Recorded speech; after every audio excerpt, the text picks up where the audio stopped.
मुझे दुनिया वाले भगवान कहते थे सिर्फ इसलिए क्योंकि मेरा कंप्यूटर 2D दुनिया से जुड़ सकता था। मैं असली दुनिया की चीजें उन्हें दे सकता था और मेरे द्वारा कैजुअली रखा गया एक किचन वाला चाकू उनके लिए दिव्य हथियार बन गया। लेकिन उन छोटे लोगों द्वारा चढ़ाया गया प्रसाद असली दुनिया में आ सकता था, और पहली बार जो उन्होंने मुझे चढ़ाया उसने मुझे डर के मारे हिला दिया। जैसे ही मैंने पिक्सल गॉड गेम खोला, अचानक मेरे दिमाग में एक आवाज गूंजी, आज इस दुनिया को आखिरकार उसके महान भगवान वापस मिल गए। आपके आने से इस दुनिया को फिर से अर्थ मिला है। होश में आते ही कंप्यूटर की स्क्रीन बदलने लगी। स्क्रीन पर एक हरी भरी समतल जमीन दिखाई दी। चारों तरफ जंगल और नदी थी। बीच में एक सफेद गुंबद वाला मंदिर था। तभी वही आवाज फिर बोली, यह आपका मंदिर है, कृपया इसका नाम रखें। मेरा नाम लिन याओ है, तो इसका नाम होगा याओ मंदिर। तभी स्क्रीन के कोने में दो छोटे नंगे पांव वाले लोग दिखाई दिए। वे चलते हुए मंदिर के पास आए और उसके चारों तरफ घूमने लगे। उनमें से एक के सिर पर एक्सक्लेमेशन मार्क आया। कितना भव्य घर है, इसे जरूर भगवान ने बनाया होगा। दूसरा हाथ उठाकर बोला, यह भगवान का दिया हुआ संकेत है, यह पवित्र भूमि है, हमें और लोगों को यहां बसाना होगा। दोनों के सिर पर खुशी वाले इमोजी आ गए और वे स्क्रीन से बाहर भागे। कुछ सेकंड बाद वे 5 और लोगों को लेकर लौटे। सातों छोटे लोग मंदिर के चारों तरफ पूजा करने लगे। उन्होंने मंदिर के पास एक छोटी सी झोपड़ी बनाई और बाहर से कुछ बेर वाली झाड़ियां लाकर वहीं बस गए। स्क्रीन पर नोटिफिकेशन आया, आपको इस दुनिया के पहले भक्त मिल गए हैं। आस्था की शक्ति ही आपके चमत्कार दिखाने का जरिया है। ज्यादा आस्था इकट्ठा कीजिए। ऊपर दाईं तरफ एक इंसान का आइकन था जो जनसंख्या दिखा रहा था, और उसके पास एक महल का आइकन था जो आस्था दिखा रहा था। दोनों की संख्या 7 थी, यानी हर भक्त सिर्फ 1 पॉइंट आस्था दे रहा था।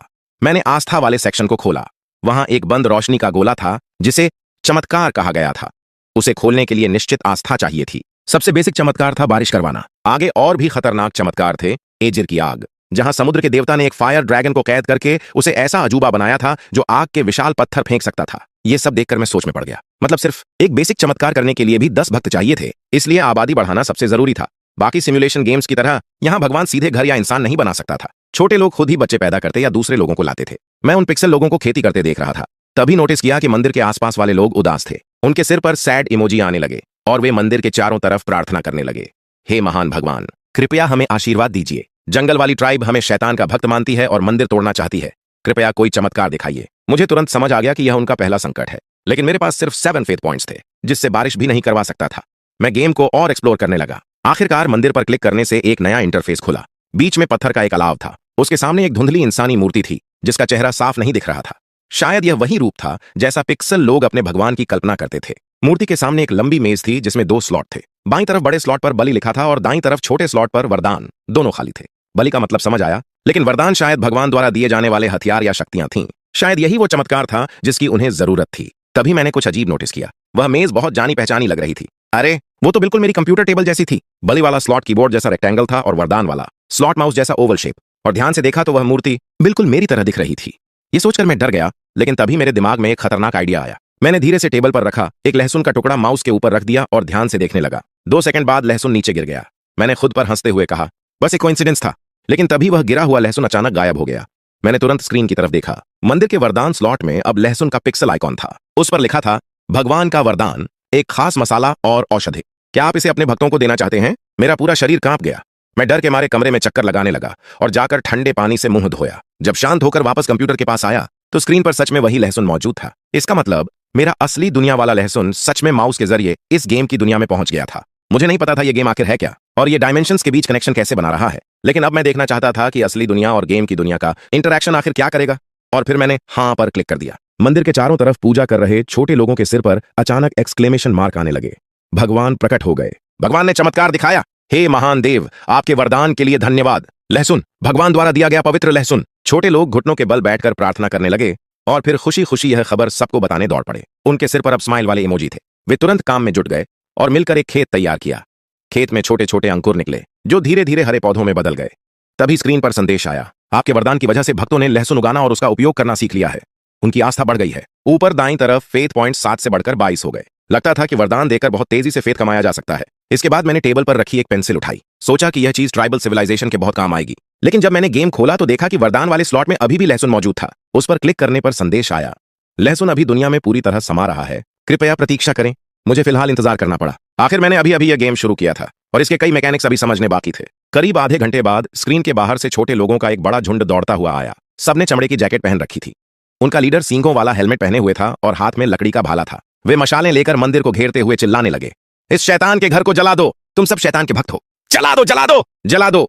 यही वह फॉरेस्ट ट्राइब थी जिसके बारे में मंदिर के लोगों ने बताया था। वे मानते थे कि इस मंदिर में किसी दानव की पूजा होती है। मंदिर के सातों भक्तों के सिर पर एक्सक्लेमेशन मार्क आ गए। यह भगवान का महल है, यह याओ मंदिर है। भगवान ने चमत्कार दिखाया है, पवित्र लहसुन दिया है। लेकिन फॉरेस्ट ट्राइब ने उनकी एक न सुनी और आग लगाने की तैयारी करने लगे। मैंने तुरंत मिरेकल मेन्यू खोला और पहला विकल्प बारिश पर माउस ले गया। अगर अभी बारिश करवा दूं तो इन आदिम लोगों को लगेगा कि भगवान नाराज हो गए हैं।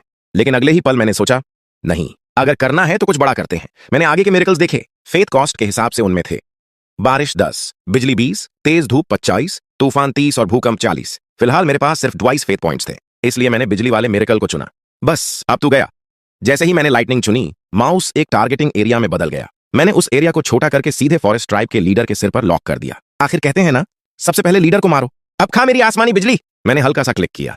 पिक्सल दुनिया के आसमान से एक विशाल बिजली गिरी और सीधे सींगों वाले हेलमेट वाले आदमी पर आकर गिरी। वह और उसके आसपास खड़े 2 लोग पल भर में राख बन गए। बाकी फॉरेस्ट ट्राइब के लोगों के सिर पर डर वाले निशान आ गए और वे भाग खड़े हुए। सिर्फ मंदिर के साथों भक्त गुस्से वाले इमोजी के साथ चिल्लाने लगे, दैवी सजा! तुम लोगों ने भगवान को क्रोधित कर दिया। ईश्वर का अपमान करने वालों का यही अंजाम होता है। यह सब देखकर मुझे बहुत मजा आया। भगवान की तरह पूजा जाना सच में अच्छा लग रहा था। मैं आराम से कुर्सी पर पीछे झुक गया। गर्दन में थोड़ा दर्द महसूस हुआ। इस गेम में ज्यादा कंट्रोल्स नहीं थे, लेकिन इसमें एक अजीब तरह का नशा था। पता ही नहीं चला कब रात के 12:30 बज गए। मन तो नहीं था, लेकिन आखिरकार मैंने कंप्यूटर बंद किया और सोने चला गया, क्योंकि अगले दिन ऑफिस भी जाना था। बिस्तर पर लेटे लेटे मैं सोच रहा था, अगर मैं प्राकृतिक आपदाएं पैदा कर सकता हूं और असली दुनिया की चीजें इस गेम की दुनिया में भेज सकता हूं, तो उन पिक्सल लोगों की नजर में मैं सच में भगवान ही था। अगले दिन ऑफिस से लौटते ही मैंने बिना देर किए गॉड सिम्युलेटर फिर से खोल लिया और कंटिन्यू गेम पर क्लिक कर दिया। जैसे ही मैंने गेम खोला, वही परिचित पिक्सल वाली दुनिया फिर धीरे धीरे स्क्रीन पर उभरने लगी। मैंने राहत की सांस ली। अच्छा हुआ सेव फाइल खराब नहीं हुई, लेकिन इस बार स्क्रीन का नजारा देखकर मैं चौंक गया। मंदिर के आसपास अब 5 झोपड़ियां बन चुकी थीं। हर झोपड़ी के सामने छोटा सा खेत था जिसमें लहसुन उगाया जा रहा था। ऊपर दाईं तरफ पॉपुलेशन 7 से बढ़कर 30 हो चुकी थी और फेथ पॉइंट्स 25 थे। मैंने जल्दी से हिसाब लगाया। कल बिजली वाला मिरेकल इस्तेमाल करने के बाद मेरे पास सिर्फ 2 फेथ बचे थे, लेकिन अब 25 हो चुके थे, यानी कुल 30 पॉइंट्स बढ़े थे और पॉपुलेशन भी ठीक 23 लोगों से बढ़ी थी। इससे मेरी सोच सही साबित हुई। सामान्य तौर पर हर नया इंसान 1 फेथ पॉइंट देता था। सबसे बड़ी बात यह थी कि यह गेम कंप्यूटर बंद होने के बाद भी चलता रहता था। तभी स्क्रीन पर एक संदेश आया, आपके अनुयायी अब एक ट्राइब बनाने के लिए पर्याप्त हो चुके हैं, कृपया इसका नाम रखें। मैंने बिना ज्यादा सोचे लहसुन टाइप कर दिया। आखिर पुराने जमाने में लोग ऐसे ही सीधे साधे नाम रखते थे, और क्योंकि इस ट्राइब की सबसे खास चीज भगवान द्वारा दिया गया लहसुन था, इसलिए लहसुन ट्राइब नाम बिल्कुल सही लगा। स्क्रीन पर फिर संदेश आया, आपके चमत्कारों और वरदानों की वजह से गार्लिक ट्राइब आधिकारिक रूप से स्थापित हो चुकी है। याओ मंदिर के बारे में अब दूर दूर तक लोग जानने लगे हैं। इसके बाद मैंने नए लोगों पर ध्यान दिया। जो 23 नए पिक्सल लोग आए थे, उन्होंने चमड़े की जैकेट पहन रखी थी। वे पहले वाले नंगे पांव स्थानीय लोगों से बिल्कुल अलग दिख रहे थे। साफ था कि वे फॉरेस्ट ट्राइब के लोग थे। मतलब फॉरेस्ट ट्राइब के कुछ लोग अब मंदिर के भक्त बन चुके थे और यहीं बस गए थे। कल रात की बिजली वाली स्ट्रैटेजी तुरंत असर दिखा चुकी थी, चाहे डर की वजह से हो या श्रद्धा की वजह से। वे आखिरकार भगवान की तरफ खींचे चले आए थे। अब पॉपुलेशन बढ़ चुकी थी, इसलिए ट्राइब में काम का बंटवारा भी होने लगा था। लोग सिर्फ लहसुन उगाने और बेरीज इकट्ठा करने तक सीमित नहीं रहे। 2 लोग जंगल में शिकार करने चले गए, जबकि एक आदमी नदी के किनारे नंगे हाथों से मछली पकड़ने की कोशिश कर रहा था। कुल मिलाकर गार्लिक ट्राइब अभी भी आदिम समाज के शुरुआती दौर में थी। वहां का हर इंसान सिर्फ खाना जुटाने के लिए मेहनत कर रहा था। मैंने मंदिर वाला इंटरफेस खोला। वरदान वाले स्लॉट में अभी भी लहसुन मौजूद था। लगता था इसका कूलडाउन काफी लंबा था। अब सोच रहा था कि अगर पहले से पता होता कि असली दुनिया की चीजें पिक्सल दुनिया में भेजी जा सकती हैं, तो मैं लहसुन की जगह गेहूं भेजता। इससे शुरुआती फूड शॉर्टेज आसानी से खत्म हो जाती, या फिर एक धनुष भेज देता। अगर वे लोग आर्चरी सीख जाते तो शिकार करना आसान हो जाता और फॉरेस्ट ट्राइब के खिलाफ लड़ भी सकते थे। तभी मेरी नजर नीचे गई और मुझे एक ऐसी चीज दिखी जो पहले नहीं थी। बलि वाले स्लॉट में अब एक लाल रंग की चीज रखी हुई थी। मैंने माउस उसके ऊपर ले जाकर देखा। वह एक छोटा सा लाल जीव था, गोल होकर पड़ा हुआ, जैसे कोई नवजात जानवर हो। तभी स्क्रीन पर लिखा आया, गार्लिक ट्राइब का शिशु, भगवान को अर्पित की गई बलि। यह पढ़कर मेरा चेहरा ही अजीब हो गया। इंसानों की बलि देना, सच कहूं तो यह आदिम सभ्यताओं में देवताओं की पूजा का आम तरीका था। फिर स्क्रीन पर सवाल आया, क्या आप अपने भक्तों द्वारा अर्पित गार्लिक ट्राइब के शिशु को स्वीकार करना चाहते हैं? मैंने बिना 1 सेकंड घंवाए ना पर क्लिक कर दिया। अगर अचानक मेरे घर में एक बच्चा प्रकट हो जाता तो मैं किसी को क्या समझाता? सीधे पुलिस वाले मुझे पकड़कर पूछताछ के लिए ले जाते। और उससे भी डरावनी बात यह थी कि अगर गार्लिक ट्राइब बार बार बच्चे भेजने लगी तो सिर्फ दूध, पाउडर और डायपर्स का खर्च सोचकर ही मेरा दिमाग सुन्न हो गया। भाई, मैं भगवान हूं, तुम्हारे ट्राइब का बेबीसिटर नहीं। जैसे ही मैंने उस बलि को ठुकराया, पूरे ट्राइब के लोगों के सिर पर एक्सक्लेमेशन मार्क आने लगे। भगवान खुश नहीं है, भगवान को बच्चे नहीं चाहिए। मैंने कहा था ना, बच्चों की जगह बड़े लोगों को भेजना चाहिए। वे भगवान के लिए खेती कर सकते हैं और फल तोड़ सकते हैं। नहीं नहीं, हमें शिकार चढ़ाना चाहिए, सबसे बेहतरीन शिकार। भगवान जरूर खुश होंगे। जंगली सुअर नहीं, मछली सबसे अच्छी है। चलो नई बलि ढूंढते हैं। उनकी बातें देखकर मुझे हंसी भी आ रही थी और अजीब भी लग रहा था। लेकिन अगर वे लोग सच में जंगली जानवर या नदी की मछलियां भेज दें तो कम से कम आज रात मेरा बढ़िया मिडनाइट स्नैक तैयार हो जाता। ट्राइब के सिर्फ 5 लोग गांव में रुके रहे, बाकी सभी आसपास के जंगलों और पहाड़ों की तरफ निकल पड़े। वे इधर उधर देखते हुए भगवान के लिए सही बलि खोज रहे थे। तभी मेरी नजर एक अलग तरह के पिक्सल आदमी पर पड़ी। वह सबसे पहले वाले 7 भक्तों में से था। नंगे पांव और बिना कपड़ों के वह मंदिर के बाहर खड़ा आसमान की तरफ देख रहा था। उसके सिर के ऊपर एक बड़ा सा क्वेश्चन मार्क बना हुआ था। मैंने माउस उस क्वेश्चन मार्क पर ले जाकर रखा। तुरंत उसके सिर के ऊपर एक बबल खुला जिसमें उसके मन की बातें दिखाई देने लगीं। भगवान आखिर कैसी बलि चाहते हैं? उन्हें बच्चों की जरूरत नहीं है, शायद उन्हें इंसानों की भी जरूरत नहीं। उन्होंने ट्राइब को जादुई लहसुन दिया है, इसका मतलब उनके संसार में खाने की कोई कमी नहीं होगी। फॉरेस्ट ट्राइब ने मंदिर का अपमान किया और तुरंत उन पर आसमान से सजा आ गई। भगवान के पास जरूर ऐसी शक्तियां हैं जिनकी हम कल्पना भी नहीं कर सकते। हमारी साधारण चीजें भगवान के लिए बेकार हैं, इसलिए शायद भगवान सिर्फ उन्हीं चीजों को स्वीकार करेंगे जिन्हें हम खुद समझ या इस्तेमाल नहीं कर सकते। यह सोचते सोचते उसके सिर पर बना क्वेश्चन मार्क अचानक जलते हुए बल्ब में बदल गया। ऐसा लगा जैसे उसे अचानक कोई बड़ी बात समझ आ गई हो। वह तुरंत भागते हुए घने जंगल की तरफ चला गया। यह देखकर मैं थोड़ा हैरान रह गया। उस पिक्सल आदमी की सोच बाकी लोगों से काफी अलग थी। ऐसा लग रहा था जैसे उसमें असली बुद्धि जाग चुकी हो। कुछ देर बाद वह जंगल से वापस लौटा। उसके हाथों में कोई चीज थी जिसे लेकर वह सीधे मंदिर के अंदर गया। तभी बलि वाले स्लॉट में एक नया आइकॉन दिखाई दिया। वह किसी लकड़ी की बनी छोटी छड़ी जैसा लग रहा था, जैसे टहनियों को घिसकर बनाया गया हो। स्क्रीन पर लिखा आया, एनर्जी स्टाफ हर घंटे 1 एनर्जी और 1 फेथ रिकवर करता है। यह फॉरेस्ट गॉड द्वारा बनाया गया खजाना है जो प्रकृति में फैली जीवन शक्ति को सोख सकता है। इसे छूने वाला व्यक्ति इससे अपार ऊर्जा प्राप्त कर सकता है। फॉरेस्ट गॉड के पतन के बाद यह खो गया था। फिर सवाल आया, क्या आप अपने भक्त द्वारा अर्पित एनर्जी स्टाफ को स्वीकार करना चाहते हैं? मैंने तुरंत हां पर क्लिक कर दिया। अगले ही पल बलि वाले स्लॉट से वह आइकॉन गायब हो गया और मेरे कंप्यूटर टेबल पर काले कीबोर्ड के ऊपर सचमुच एक छोटी लकड़ी की स्टाफ प्रकट हो गई। मेरी हथेलियों में हल्का पसीना आ गया। सच तो यह था कि मुझे पहले से अंदाजा था, अगर वरदान पिक्सल दुनिया में भेजे जा सकते हैं तो वहां की चीजें भी असली दुनिया में आ सकती हैं। लेकिन जब यह चीज मेरी आंखों के सामने सच में हुई तो मेरी सांस खुद ब खुद रुक गई। मैंने सावधानी से उस स्टाफ को उठाया। उसका वजन सामान्य लकड़ी जैसा ही था। उसकी सतह पर पेड़ की लकीरें बनी हुई थीं, लेकिन छूने पर वह बेहद चिकनी और मुलायम लग रही थी, जैसे उस पर कोई पारदर्शी कोटिंग चढ़ी हो। उस स्टाफ के ऊपरी हिस्से में 2 छोटी शाखाएं निकली हुई थीं, जैसे टूटी हुई लकड़ी का डंडा हो। लेकिन उन शाखाओं पर छोटे छोटे हरे अंकुर उगे हुए थे, जिससे ऐसा लग रहा था कि उसमें अभी भी जीवन बाकी है। जैसे ही मैंने एनर्जी स्टाफ को हाथ में पकड़ा, अचानक मेरे पूरे शरीर में एक अजीब सी ऊर्जा दौड़ गई। कमर और पीठ का दर्द पल भर में गायब हो गया और मुझे ऐसा महसूस हुआ जैसे मैं फिर से 14-15 साल का हो गया हूं। ऐसा लग रहा था जैसे पूरी रात गेम खेलने के बाद भी सिर्फ थोड़ी देर आराम करके पूरी तरह फ्रेश हो सकता हूं। साफ था कि पिक्सल दुनिया के मैजिक आइटम्स असली दुनिया में भी काम करते थे। तभी स्टाफ पर एक लाइन चमकी, एनर्जी अधिकतम 12 घंटे तक बनी रहेगी। यानी जब तक यह स्टाफ हाथ में हो, इंसान को शायद सोने की भी जरूरत नहीं पड़ेगी। अगले दिन ऑफिस हो या स्कूल, नींद आने का सवाल ही नहीं था। मैं एक्साइटमेंट में कुछ देर तक उस स्टाफ को हवा में घुमाता रहा, फिर खुद को शांत किया। लेकिन असली बात कुछ और थी। सबसे बड़ी चीज यह थी कि पिक्सल दुनिया की वस्तुएं सच में असली दुनिया में लाई जा सकती थीं, और इसमें कोई शक नहीं था कि उस दुनिया में एनर्जी स्टाफ जैसे और भी जादुई आइटम्स मौजूद होंगे। अगर उन्हें लगातार मंदिर के जरिए यहां लाया जा सके तो यह गेम किसी अनंत खजाने से कम नहीं था। मैं अंदर से जोश से भर गया। इस मंदिर की डिमेंशंस तोड़ने वाली शक्ति की मदद से शायद बहुत जल्द मैं अपनी बोरिंग नौकरी वाली जिंदगी छोड़कर जिंदगी की ऊंचाइयों तक पहुंच सकता था। इसके बाद मैंने फिर से गेम पर ध्यान दिया। पिक्सल लोग वापस ट्राइब में लौट आए थे और उनके सिर पर स्माइल वाले इमोजी चमक रहे थे। भगवान को यह बलि पसंद आई। बहुत बढ़िया, तो भगवान ऐसी चीजें पसंद करते हैं। मैं अगली बार इससे भी बेहतर चीज ढूंढ कर लाऊंगा। तभी एक दूसरा पिक्सल आदमी बोला, मुझे अभी भी लगता है कि जंगली सुअर सबसे बेहतरीन बलि है। भगवान को सुअर जरूर पसंद आएगा, वह उस लकड़ी की छड़ी से कहीं ज्यादा शानदार है। मैंने गौर किया कि जो 2 लोग बार बार जंगली सुअर और मछली की बात कर रहे थे, वे दोनों फॉरेस्ट ट्राइब के सदस्य थे और चमड़े की जैकेट पहने हुए थे। शायद क्योंकि फॉरेस्ट ट्राइब का जीवन शिकार और संग्रह पर आधारित था, इसलिए वे मानते थे कि सबसे अच्छा उपहार शिकार ही होता है। यह सोच गलत भी नहीं थी। मैं फिर उन पिक्सल लोगों के बीच उस आदमी को ढूंढने लगा जिसने एनर्जी स्टाफ चढ़ाई थी। लेकिन दिक्कत यह थी कि सभी पिक्सल लोग लगभग एक जैसे दिखते थे।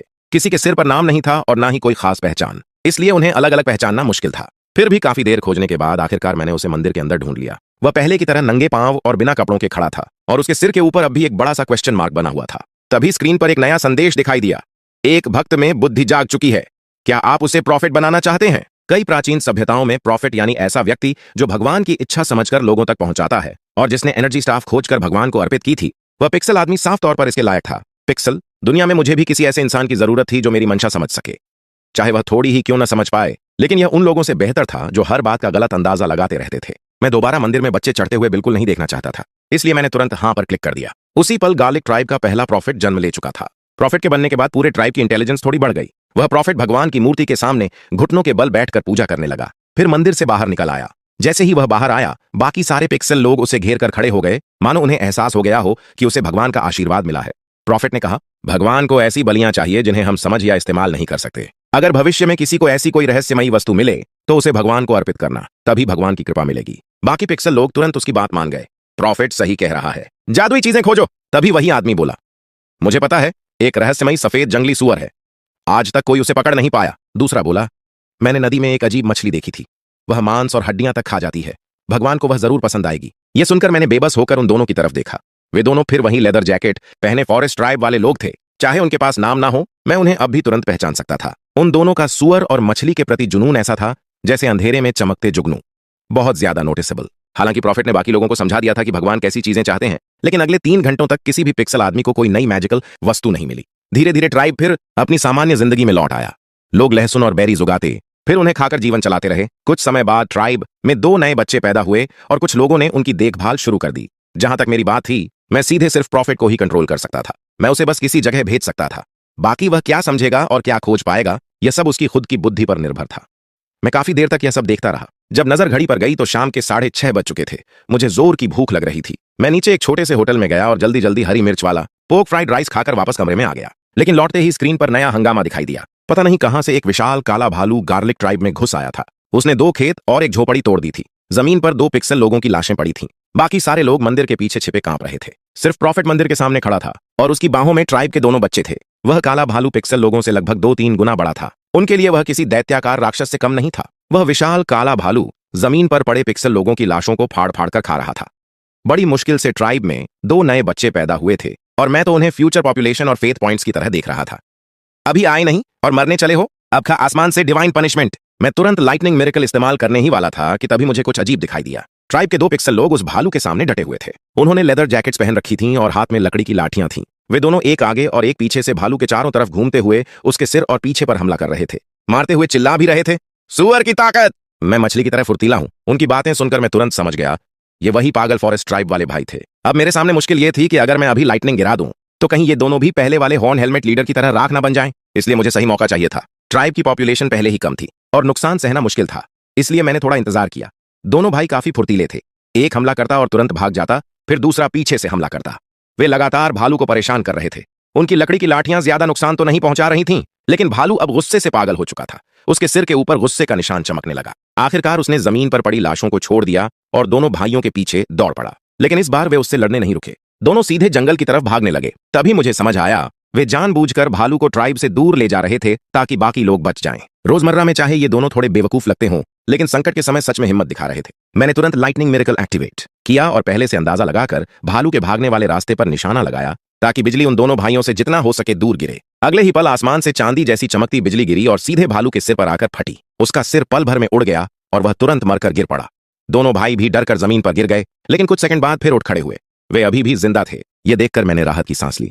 जैसे ही बाकी पिक्सल लोगों ने देखा कि भगवान की बिजली ने उस राक्षसी भालू को मार गिराया है, पूरे ट्राइब में खुशी की लहर दौड़ गई।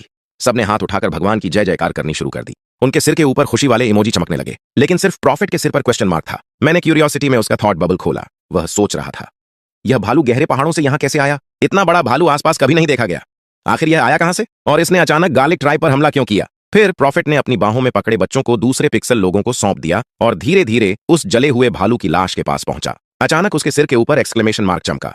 अगला संदेश देखकर मैं खुद दंग रह गया। जला हुआ भालू धीरे धीरे बदलकर एक मरे हुए पिक्सल इंसान की लाश में बदल गया। यह देखकर पूरे ट्राइब में अफरा तफरी मच गई। यह दानव के भक्त का शव है। शैतान की पूजा करने वाला इंसान भालू बन गया था। वह मंदिर को नष्ट करना चाहता था। वह इंसानों को खाने वाला राक्षस था।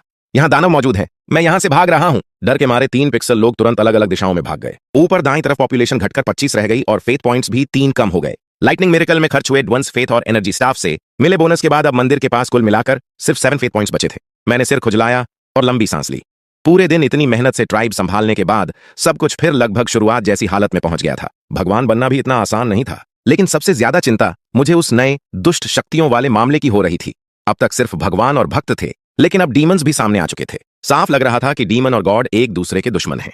ट्राइब बने ज्यादा समय भी नहीं हुआ था और तभी डीमन बिलीवर्स हमला करने आ गए। यह सिर्फ संयोग था या किसी ने पहले से उन्हें निशाना बनाया था, यह समझ नहीं आ रहा था। लेकिन एक बात तय थी, भविष्य में मेरा सामना उन डीमन से जरूर होने वाला था। तभी प्रॉफिट ने उस मरे हुए डीमन फॉलोअर की लाश से एक चिट्ठी निकाली। उसमें लिखा था कि असली टारगेट फॉरेस्ट ट्राइब थी। योजना यह थी कि जब उनके शिकारी बाहर हों, तब जितने ज्यादा लोगों को हो सके मार दिया जाए। यह पढ़ते ही प्रॉफिट के सिर पर बना क्वेश्चन मार्क अचानक बल्ब में बदल गया। अब मैं समझ गया। उसने कहा, यह डीमन फॉलोअर जो काले भालू में बदल गया था, गलत जगह आ गया। इसने हमारे ट्राइब को फॉरेस्ट ट्राइब समझ लिया था, इसीलिए हम पर हमला किया। उनका असली निशाना फॉरेस्ट ट्राइब था। इसका मतलब हम अभी सुरक्षित हैं। प्रॉफिट की बात सुनते ही डरे हुए पिक्सल लोग धीरे धीरे शांत हो गए और टूटे हुए घरों और खेतों की मरम्मत करने लगे। मैंने मंदिर वाला इंटरफेस फिर खोला। लेकिन वरदान वाले स्लॉट में लहसुन अभी भी मौजूद था। मतलब मैं अभी भी कोई नया वरदान भेजकर उनकी मदद नहीं कर सकता था। बलि वाला स्लॉट भी खाली पड़ा था। इस बार किसी ने भगवान को कोई नई चीज नहीं चढ़ाई थी। तभी मुझे अचानक कुछ नया दिखा। 2 पिक्सल लोग मंदिर के अंदर आए। स्क्रीन पर संदेश चमका, हे महान भगवान, 2 भक्तों ने अपने साथियों से कहीं ज्यादा साहस और क्षमता दिखाई है। क्या आप उन्हें हीरो बनाना चाहते हैं? मैंने बिना सोचे तुरंत हाँ पर क्लिक कर दिया। अगले ही पल उन दोनों पिक्सल लोगों के शरीर से सफेद रोशनी निकलने लगी और उनके सिर के ऊपर हीरो का टाइटल दिखाई देने लगा। जाहिर सी बात थी, ये वही सुअर और मछली वाले दोनों भाई थे। प्रॉफिट के बाद अब हीरो कैरेक्टर्स को भी मैं सीधे गाइड कर सकता था। मैं मैप पर जगह चुनता और दोनों हीरोज वहां जाकर खोजबीन या पेट्रोल करने लगते। प्रॉफिट जहां सोचने समझने में माहिर था, वहीं हीरोज एक्सप्लोरेशन और प्रैक्टिकल कामों में ज्यादा अच्छे थे। जब मैंने बार बार उन दोनों भाइयों पर क्लिक किया तो एक डिटेल्ड कैरेक्टर स्क्रीन खुल गई। उसमें दोनों हीरोज की पिक्सल आर्टवर्क दिखाई दी। जो सुअर पसंद करता था वह काफी मस्कुलर दिख रहा था, जबकि मछली वाला भाई दुबला लेकिन बेहद फुर्तीला लग रहा था। दोनों ने वही लेदर जैकेट्स पहन रखी थीं और उनके पास कोई खास इक्विपमेंट नहीं था। स्क्रीन देखकर साफ पता चल गया कि पहले वाला सच में हंटर था और दूसरा फिशरमैन। हालांकि उनके स्टैट्स देखकर मुझे थोड़ा दुख हुआ। हीरो बनने के बाद भी उनकी ताकत और एबिलिटीज काफी कमजोर थीं। लेकिन आखिर वे दोनों पहले साधारण पिक्सल लोग ही थे जो अब हीरो बने थे, इसलिए उनसे बहुत ज्यादा उम्मीद करना भी सही नहीं था। इसके बाद मैंने प्रॉफिट का कैरेक्टर पैनल खोला। उसकी पिक्सल आर्टवर्क में वह नंगे सीने आसमान की तरफ देख रहा था। उसकी पहचान लिखी थी फार्मर। उसके सारे स्टैट्स लगभग 0 थे। सिर्फ नॉलेज नाम का एट्रीब्यूट 3 था, बाकी हर चीज 0। हालांकि प्रॉफिट के पास एक खास एबिलिटी थी, विजडम। विवरण में लिखा था कि विजडम ही वह शक्ति है जिससे कोई चोजन व्यक्ति भगवान की इच्छा को समझ सकता है। विजडम जितनी ज्यादा होगी उतनी ही आसानी से वह नई एबिलिटीज सीख पाएगा और खुद को मजबूत बना सकेगा। मैंने क्यूरियोसिटी में बाकी 6 एट्रीब्यूट्स पर भी माउस ले जाकर देखा। वहां अटैक, डिफेंस, नॉलेज और बाकी स्टैट्स की जानकारी थी। पूरा सिस्टम कुछ heroes of might and magic जैसे स्ट्रेटजी गेम्स की तरह लग रहा था। ऐसा लग रहा था कि भविष्य में प्रॉफिट और हीरोज दोनों सैनिकों की सेना लीड कर पाएंगे। लेकिन फिलहाल गार्लिक ट्राइब की हालत बहुत शुरुआती थी। पॉपुलेशन कम थी, खेती आदिम तरीके से हो रही थी। ना उनके पास खेती के औजार थे और ना हथियार बनाने की टेक्नोलॉजी। प्रोफेशनल सोल्जर्स बनने में अभी काफी समय लगना था। इसलिए मैंने दोनों हीरो भाइयों को एक साथ चुना और उन्हें जंगल एक्सप्लोर करने भेज दिया। फिलहाल पूरे ट्राइब की उम्मीद सिर्फ इन्हीं 2 अकेले हीरोज पर टिकी थी।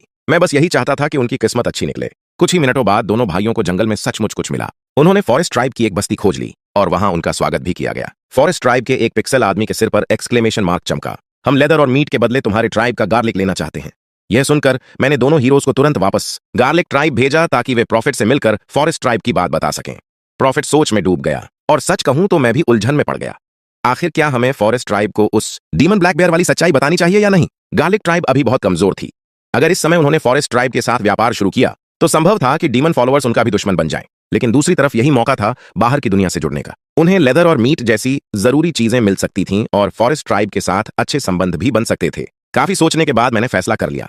मैंने प्रॉफिट को चुना और सीधे जंगल की तरफ मूव कर दिया। आखिर इस दुनिया में सबसे जरूरी चीज थी विकास। अगर ट्राइब को भविष्य में बचना था तो हर मौके का फायदा उठाना पड़ेगा, वरना अगर फॉरेस्ट ट्राइब डीमंस के हाथों खत्म हो गई तो अगला निशाना गार्लिक ट्राइब ही बनने वाली थी। मौका गंवाना बेवकूफी होती। जैसे ही प्रॉफिट जंगल में पहुंचा, उसके सिर पर एक्सक्लेमेशन मार्क चमका। पता ही नहीं चला और मैं जंगल तक पहुंच गया। अगले ही पल उसने खुद ही कहा, यह जरूर भगवान की इच्छा है। भगवान चाहते हैं कि हम फॉरेस्ट ट्राइब के साथ मिलकर काम करें। इसके बाद प्रॉफिट जंगल के अंदर बढ़ गया। तभी लेदर जैकेट पहने एक पिक्सल आदमी कैंप से बाहर आया। जंगल के भीतर एक छोटी पगडंडी बनी हुई थी जो और अंदर किसी दूसरी बस्ती की तरफ जाती थी। उसी समय मेरे कंप्यूटर स्क्रीन पर मैप का विजिबल एरिया और बड़ा हो गया। अब मैं भगवान की नजर से काफी दूर तक देख सकता था। तभी मुझे एहसास हुआ कि फॉरेस्ट ट्राइब गार्लिक ट्राइब से कहीं ज्यादा बड़ी थी। वहां 100 से भी ज्यादा लोग थे। वे पेड़ों पर बने ट्री हाउसेज में रहते थे। गार्लिक ट्राइब की तरह हर कोई हर काम नहीं करता था। फॉरेस्ट ट्राइब में साफ तौर पर अलग अलग प्रोफेशंस थे। फार्मर्स खास तौर पर बेरीज और मशरूम्स उगाते थे और बदले में दूसरों से खाना लेते थे। हंटर्स ट्रैप्स और वुडन स्पीयर्स का इस्तेमाल करके पक्षियों और खरगोशों का शिकार करते थे। फिर वे उन जानवरों की खाल से लेदर बनाते और बाकी लोगों से व्यापार करते। फार्मर्स ज्यादातर गांव में रहकर खेती संभालते थे, जबकि हंटर्स गहरे जंगलों और पहाड़ों में शिकार खोजने जाते थे। फॉरेस्ट ट्राइब का लीडर एक शामन था जिसने लकड़ी का बना अजीब मास्क पहन रखा था। शामन और प्रॉफिट काफी देर तक आपस में बात करते रहे, लेकिन उनकी बातचीत स्क्रीन पर दिखाई नहीं दे रही थी। ऐसा लग रहा था जैसे दोनों ने कोई प्राइवेट चैट खोल ली हो जिसे मैं भी नहीं सुन सकता था। हालांकि लगभग 10 मिनट बाद लगातार कई नोटिफिकेशन स्क्रीन पर उभरने लगे।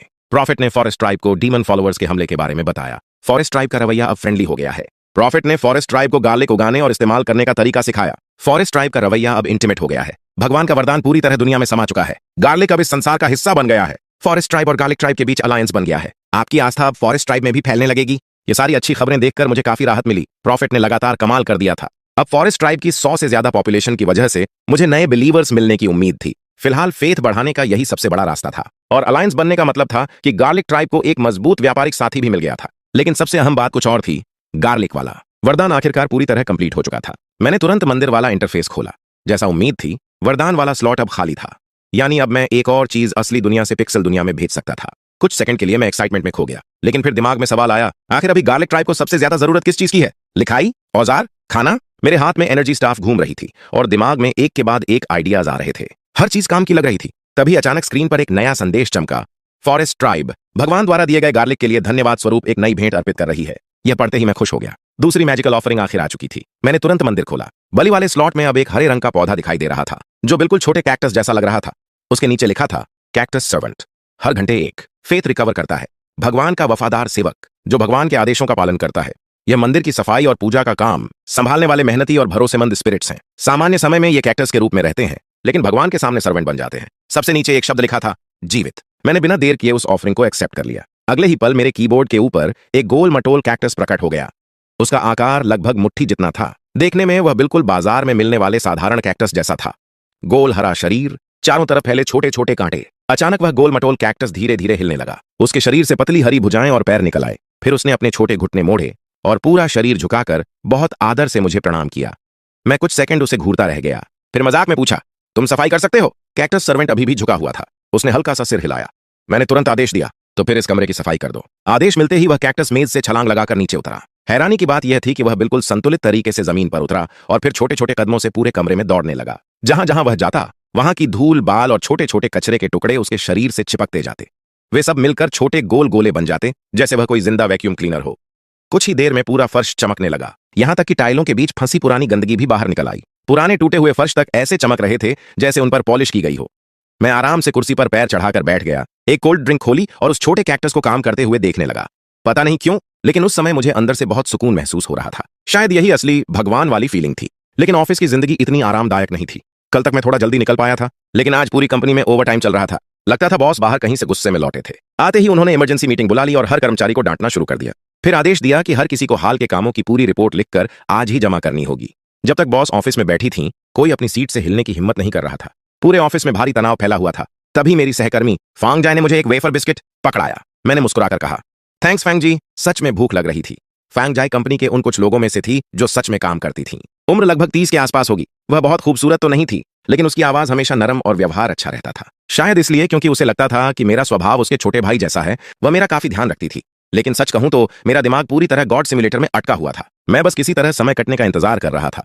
आखिरकार जब बॉस ऑफिस से निकली तो फैंग जाय ने पूछा, चलो मैं तुम्हें रास्ते में छोड़ देती हूं, वैसे भी मेरा रास्ता उधर ही है। मैंने तुरंत मना कर दिया, नहीं नहीं, मैं चला जाऊंगा। वह मुस्कुराई, फिर अचानक उसका चेहरा थोड़ा गंभीर हो गया। वैसे हाल ही में जो घटना हुई है उसके बारे में सुना? मैंने पूछा, कौन सी? वह धीमी आवाज में बोली, एक पागल आदमी घूम रहा है। वह लोगों को बेहोश करके रस्सी से लटका देता है। यह सुनते ही मुझे याद आया, हाँ, मैंने इस घटना के बारे में पहले भी सुन रखा था। उसने आगे कहा, अब तक 2 लोग इसका शिकार बन चुके हैं, एक कॉलेज की लड़की और एक डिलीवरी बॉय। सुना है दोनों अभी साइकोलॉजिकल ट्रीटमेंट ले रहे हैं। फिर उसने अचानक पूछा, तुम 9 UN कम्युनिटी में रहते हो ना? मैंने सिर हिलाकर हाँ कहा।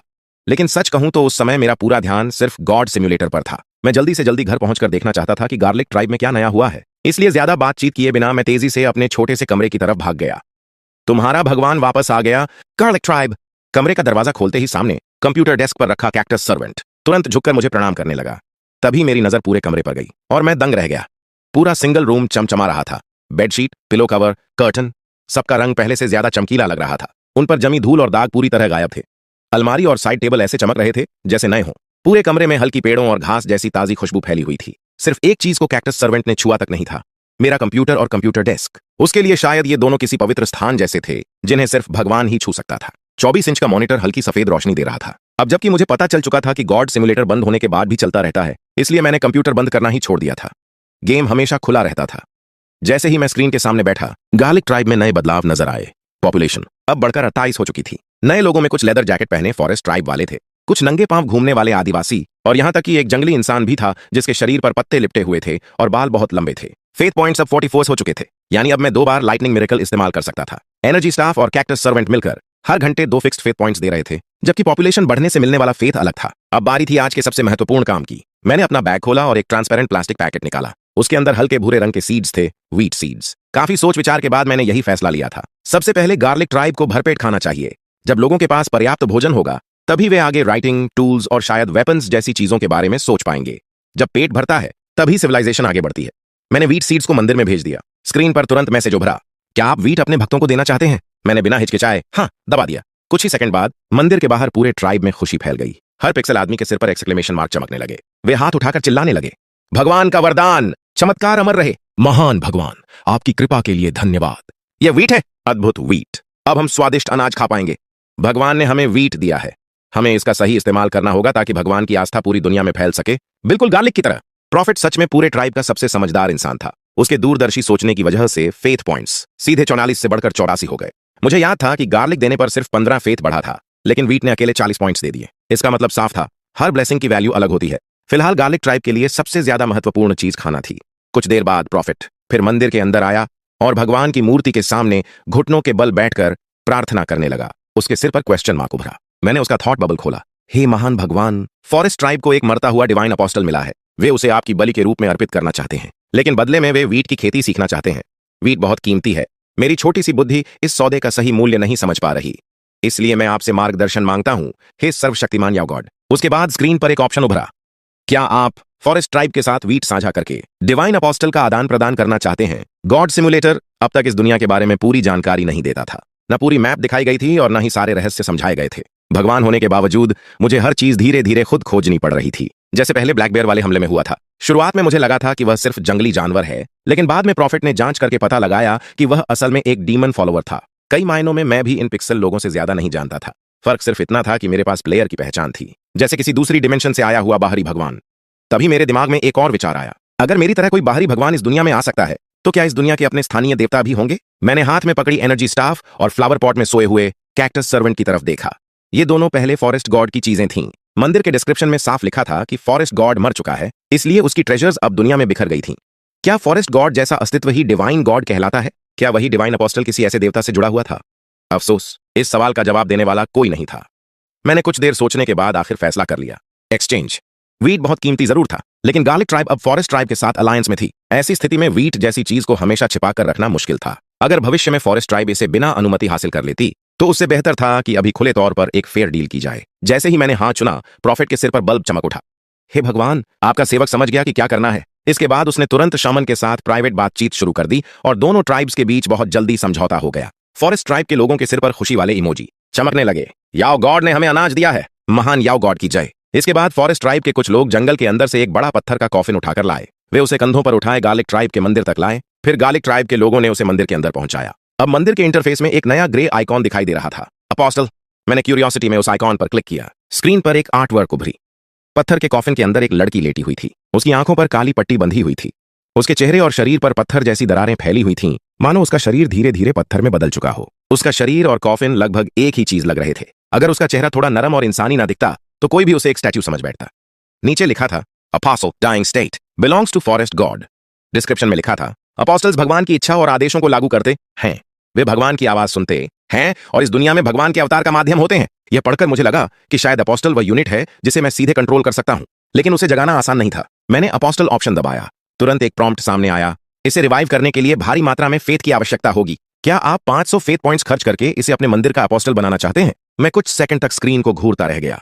एक लाइटनिंग मिरेकल की कीमत सिर्फ 20 फेथ थी। इसका मतलब था कि अपोस्टल को रिवाइव करने की कीमत 25 लाइटनिंग मिरेकल्स के बराबर थी। अभी मेरे पास इतना फेथ इकट्ठा करना लगभग नामुमकिन था, इसलिए मुझे फिलहाल अपोस्टल वाले मामले को छोड़कर फिर से ट्राइब डेवलपमेंट पर ध्यान देना पड़ा। लेकिन दिमाग में लगातार एक बात घूम रही थी, यह डाइंग अपोस्टल, एनर्जी स्टाफ और कैक्टस सर्वेंट तीनों फॉरेस्ट गॉड से जुड़े हुए थे। एनर्जी स्टाफ जंगल से मिली थी, कैक्टस सर्वेंट भी फॉरेस्ट गॉड की वस्तु थी, और अब मंदिर के नीचे से फॉरेस्ट गॉड की डाइंग अपोस्टल निकली थी। इसका मतलब साफ था, इस पूरे जंगल का फॉरेस्ट गॉड से कोई गहरा संबंध था। अफसोस की बात यह थी कि मैं पिक्सल लोगों से सीधे सवाल नहीं पूछ सकता था। गेम में ऐसा कोई डायलॉग ऑप्शन ही नहीं था, इसलिए फिलहाल मुझे सिर्फ अंदाजा लगाना पड़ रहा था। इसके बाद मैंने फिर से ट्राइब मैनेजमेंट पर ध्यान दिया। मैंने दोनों हीरो भाइयों को अलग अलग जगह भेज दिया, एक को नदी के पास और दूसरे को जंगल में। आखिर पहले वाला फिशरमैन था और दूसरा हंटर। दोनों को उनके टैलेंट के हिसाब से काम देना ही सही था। बहुत जल्दी दोनों हीरोज अपनी अपनी खोज की रिपोर्ट लेकर लौटे। नदी की तरफ गए हीरो ने बताया, नदी में सबसे ज्यादा मछलियां गहरे पानी में हैं, वहां तक पहुंचने के लिए नाव चाहिए। यानी अगर गार्लिक ट्राइब को सही तरीके से फिशिंग करनी थी, तो उन्हें बोट्स बनानी सीखनी होंगी।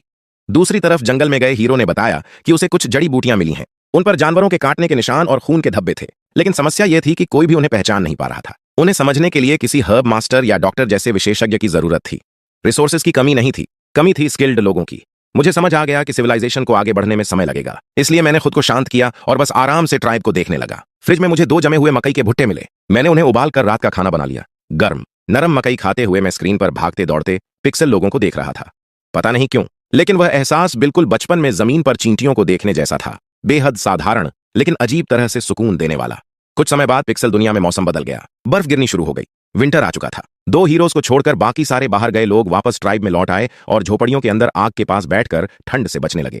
छोटे छोटे दिन के समय में वे लोग लकड़ियां इकट्ठा करते, मंदिर और खेतों के आसपास जमी बर्फ साफ करते रहते। अच्छी बात यह थी कि वीट बहुत पहले बो दिया गया था और उसकी भरपूर फसल ने पूरे ट्राइब को पर्याप्त खाना दे दिया था। इसलिए कड़ाके की ठंड के बावजूद कोई भी डर नहीं रहा था। सभी पिक्सल लोगों के सिर पर खुशी वाले इमोजी थे। हमारे पास वीट है, इस सर्दी कोई भूखा नहीं मरेगा। भगवान के वीट और गार्लिक का धन्यवाद। तभी अचानक फॉरेस्ट ट्राइब के लोग फिर से आए, लेकिन इस बार वे व्यापार करने नहीं आए थे। इस बार खुद शामन उनकी अगुवाई कर रहा था।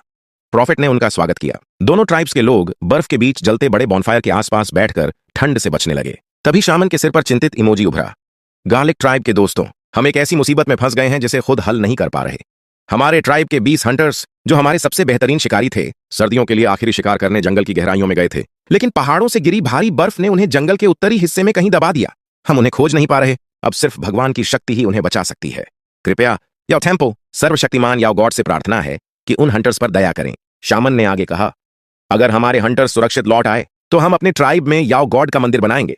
हम आपकी पूजा करेंगे, आपको ऑफरिंग्स देंगे और अपनी लॉयल्टी अर्पित करेंगे। ये सुनते ही प्रॉफिट के सिर पर एक्सक्लेमेशन मार्क चमका। अगर तुम सच में भगवान की दया चाहते हो, उसने कहा, तो मंदिर में जाकर याओ गॉड से प्रार्थना करो। सिर्फ सबसे सच्ची और श्रद्धा से भरी प्रार्थना ही भगवान की कृपा पा सकती है। इसके बाद शामान अपने लोगों को लेकर मंदिर के चारों तरफ घुटनों के बल बैठ गया और सभी लोग मिलकर याओ गॉड की पूजा करने लगे। मैं स्क्रीन देखते हुए मन ही मन सोचने लगा, अगर मैं उन हंटर्स को बचा पाया तो फॉरेस्ट ट्राइब में भी एक मंदिर बन जाएगा। इसका मतलब होगा कि अब मेरे पास 2 अलग अलग ट्राइब्स होंगे। शायद मुझे दोगुने ऑफरिंग्स और ब्लेसिंग्स देने के मौके मिले। लेकिन असली सवाल था, उन बर्फ में दबे हंटर्स को बचाऊं कैसे? तभी मुझे मिरेकल्स वाले मेन्यू में ब्लेजिंग सन याद आया। उसकी कीमत 25 फेथ पॉइंट्स थी। शायद उसकी गर्मी बर्फ पिघला सकती थी। मैंने तुरंत ब्लेजिंग सन चुना। फिर मैप के सबसे उत्तरी जंगल वाले हिस्से पर उसका रेंज जितना हो सके बड़ा किया और आसमान पर क्लिक कर दिया। अगले ही पल सुनहरी रोशनी पूरे उत्तरी जंगल पर फैल गई। मोटी जमी बर्फ तेजी से पिघलने लगी। कुछ ही सेकंड में वहां दबे कांपते हुए पिक्सल लोग दिखाई देने लगे। मंदिर के सामने घुटनों पर बैठे शमान के सिर पर तुरंत एक्सक्लेमेशन मार्क उभरा। महान भगवान, फॉरेस्ट ट्राइब आपकी दया के लिए दिल से आभारी है। अब हमें आपकी शक्ति पर पूरा विश्वास है। हम तुरंत आपके लिए मंदिर बनाएंगे। इसके बाद शामन ने अपने कुछ लोगों को उत्तर की तरफ भेजा। जल्द ही वे लोग खोए हुए हंटर्स को वापस लेकर लौट आए। जैसा उसने वादा किया था, फॉरेस्ट ट्राइब ने भी याओ गॉड का मंदिर बनाना शुरू कर दिया। हालांकि मुझे थोड़ी निराशा हुई। मंदिर बनने के बाद भी टेंपल इंटरफेस में कोई बदलाव नहीं आया। मेरा यह सपना कि अब ब्लेसिंग्स और ऑफरिंग्स दोगुनी हो जाएंगी, सच नहीं हुआ। लेकिन इसके बावजूद फायदा जरूर हुआ। स्क्रीन पर नया संदेश उभरा। आपके मिरेकल की वजह से फॉरेस्ट ट्राइब की भावना अब वर्शिप में बदल गई है, क्योंकि दोनों ट्राइब्स अब एक ही भगवान की पूजा करते हैं। फॉरेस्ट ट्राइब और गार्लिक ट्राइब धीरे धीरे एक दूसरे में मर्ज हो रहे हैं। ये पढ़ते ही मेरी आंखें चमक उठीं। अगर सच में फॉरेस्ट ट्राइब के 100 से ज्यादा लोग गार्लिक ट्राइब में शामिल हो गए तो यह बहुत बड़ा अपग्रेड होगा। इससे मुझे 100 से ज्यादा अतिरिक्त फेथ पॉइंट्स मिल सकते थे। पॉपुलेशन तेजी से बढ़ेगी, मंदिर की इन्फ्लुएंस रेंज और दूर तक फैल जाएगी। और ज्यादा लोग होने का मतलब था ज्यादा रैंडम इवेंट्स, ज्यादा डिस्कवरीज और सिविलाइजेशन का बहुत तेज विकास। अभी के लिए फेथ की इतनी बड़ी खपत हुई थी, लेकिन बदले में मुझे लंबी अवधि का फायदा मिलने वाला था। मैं ध्यान से फॉरेस्ट ट्राइब को देखने लगा। मुझे एहसास हुआ कि उनके पास किसी भगवान की पूजा जैसी कोई चीज नहीं थी। ना उनके यहाँ मंदिर था, ना कोई टोटम, ना किसी देवता का चिन्ह। यहां तक कि उनका शामन भी प्रॉफिट की तरह भगवान पर निर्भर नहीं दिखता था। वह ज्यादा एक अनुभवी बुजुर्ग जैसा था, जो अपने पूर्वजों के अनुभव और ज्ञान के आधार पर पूरे ट्राइब को रास्ता दिखाता था। मेरे लिए यह अच्छी खबर थी। अगर फॉरेस्ट ट्राइब पहले से किसी दूसरे भगवान को मानती होती तो दोनों ट्राइब्स के बीच धार्मिक टकराव हो सकता था। शायद युद्ध भी छिड़ जाता। लेकिन अब हालात उलटे थे। दोनों ट्राइब्स के बीच एक चौड़ी सड़क बन चुकी थी। रास्ते के दोनों तरफ धीरे धीरे घर बनने लगे थे।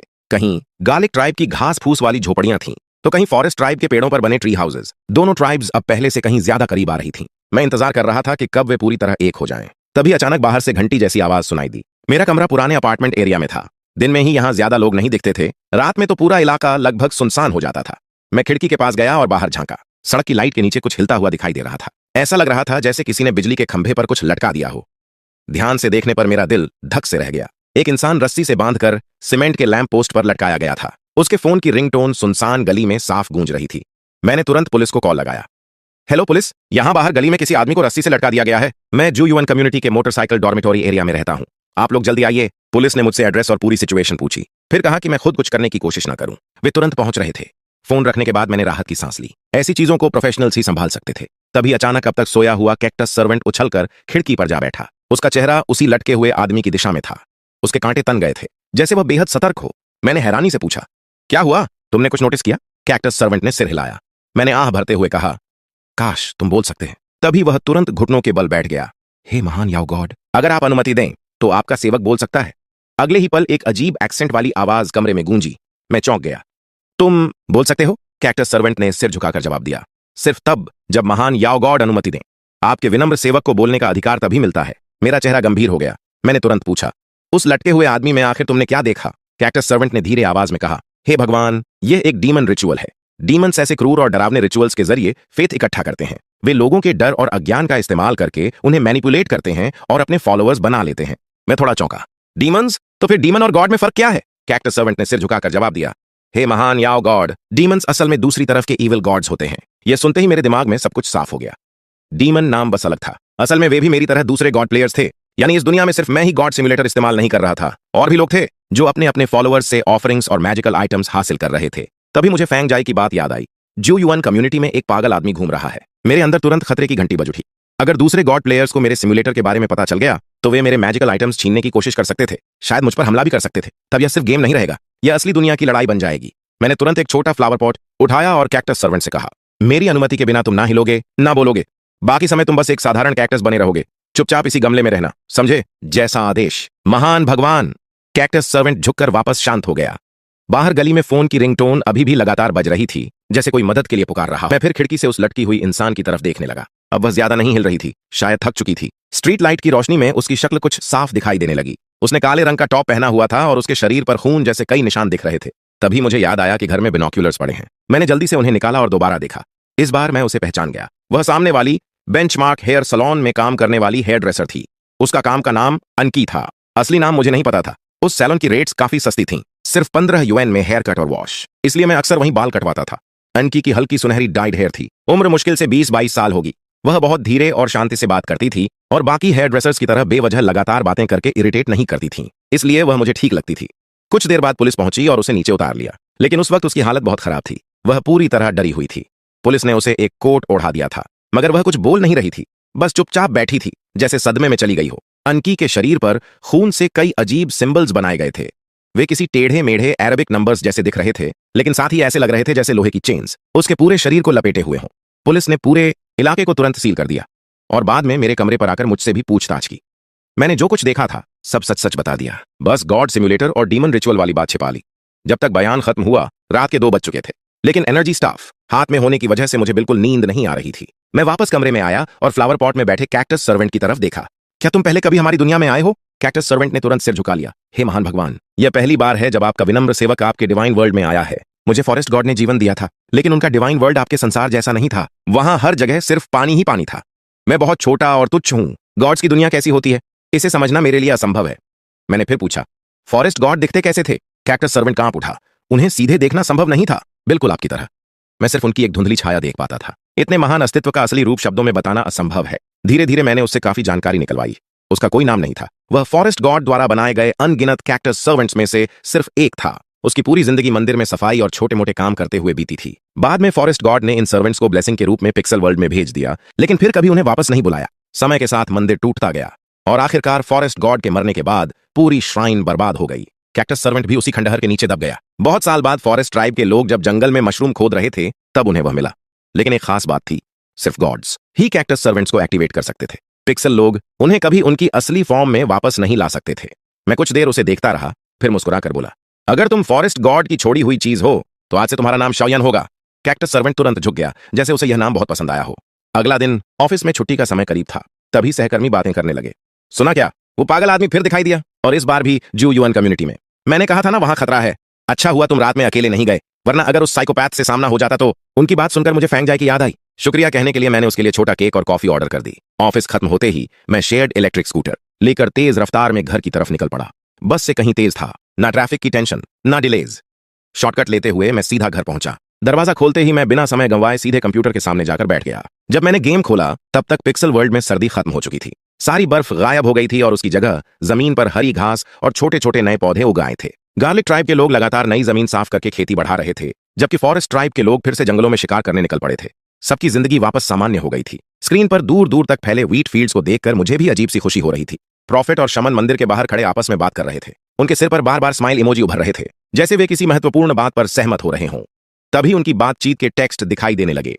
शामन बोला, फॉरेस्ट ट्राइब के पूर्वज कभी फॉरेस्ट गॉड के फॉलोअर्स थे, लेकिन वह सिर्फ बुजुर्गों की कहानियों में बची हुई बात है। कहा जाता है कि वह पिछले युग की बात थी, जब फॉरेस्ट गॉड अभी जीवित थे। तब यह जंगल दुनिया के आधे हिस्से तक फैला हुआ था। उस समय सारे जानवर फॉरेस्ट ट्राइब के दोस्त थे, यहां तक कि भयानक डीमंस भी सर्वेंट्स बनाकर वश में कर लिए गए थे। हर इंसान लंबी उम्र जीता था, पेड़ों के साथ सह अस्तित्व में रहता था और गॉड्स द्वारा दी गई शक्ति का उपयोग करता था। लेकिन अब वह समय इतना दूर हो चुका है कि हमें खुद नहीं पता कि उन कहानियों में कितना सच है। पिछले शामन के समय से ही हमारा ट्राइब भोजन की कमी से जूझ रहा है। सर्दियां और ठंडी होती जा रही हैं, जानवर कम होते जा रहे हैं और डीमन फॉलोअर्स जंगल में घूमने लगे हैं। ये जंगल धीरे धीरे मर रहा है। फिर शमान कुछ पल चुप रहा और गंभीर आवाज में बोला, मेरे दोस्त, अब हमें एक कठिन फैसला लेना होगा। हम जंगल छोड़कर या गॉड के मंदिर के पास बसना चाहते हैं। क्या या गॉड हमें स्वीकार करेंगे? ये सुनते ही प्रॉफिट के सिर पर एक्सक्लेमेशन मार्क चमका, फिर बल्ब जल उठा। जो भी सच्चा बिलीवर होगा उसे या गॉड का संरक्षण मिलेगा। गार्लिक ट्राइब तुम्हारा स्वागत करती है। अगले ही पल स्क्रीन पर नोटिफिकेशन उभरी। गार्लिक ट्राइब और फॉरेस्ट ट्राइब का विलय हो गया है। फेथ में वृद्धि हुई। ब्लेसिंग पूरी तरह दुनिया में समा गई। वीट अब इस दुनिया का हिस्सा बन चुका है। मैंने तुरंत ऊपर फेथ काउंटर की तरफ देखा।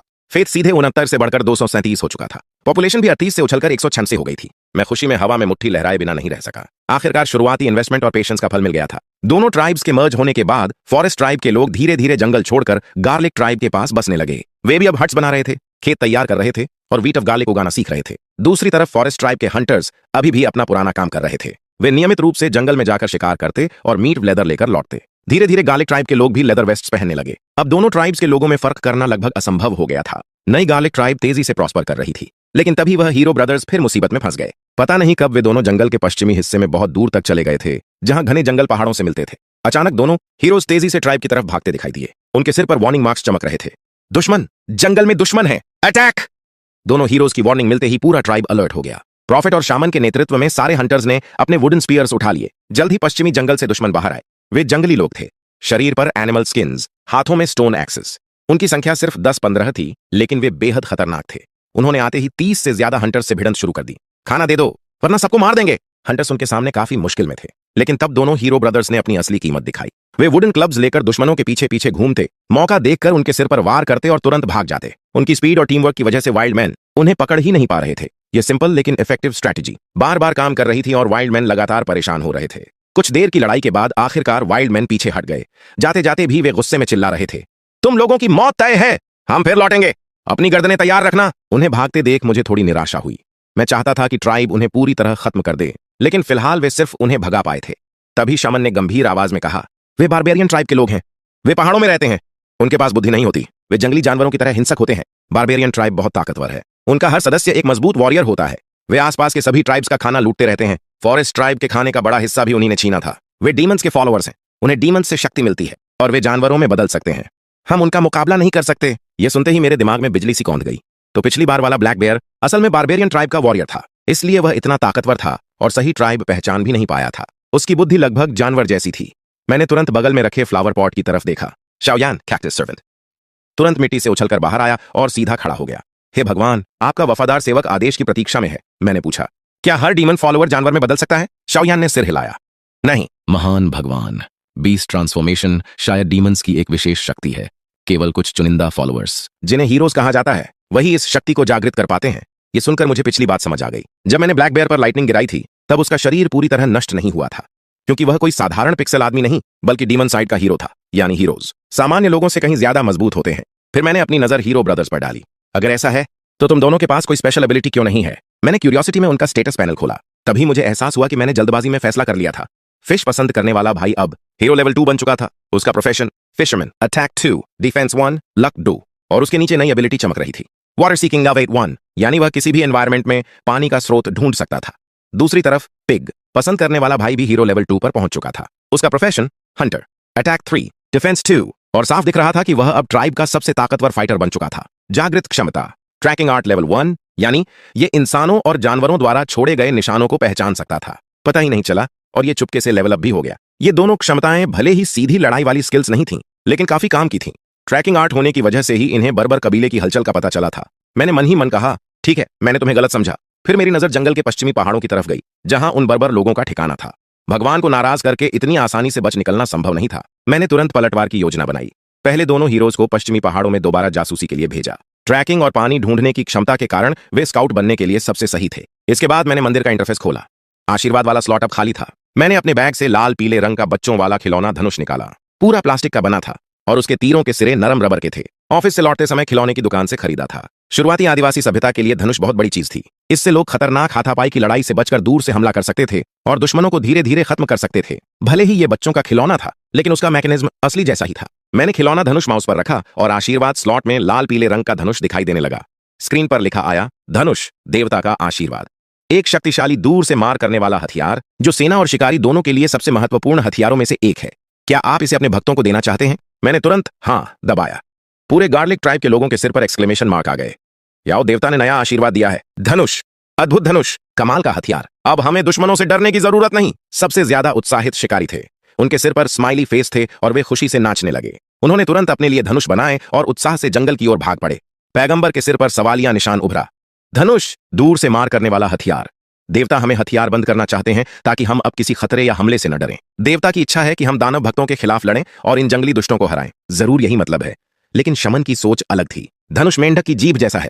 इसे पकड़ने वाला सुरक्षित दूरी से शिकार कर सकता है। अब हम सिर्फ खरगोश और बंदर ही नहीं, उड़ते पक्षियों को भी मार सकते हैं। जहरीले सांप, भालू और भेड़ियों से भी डरने की जरूरत नहीं रहेगी। हमें और ज्यादा धनुष चाहिए।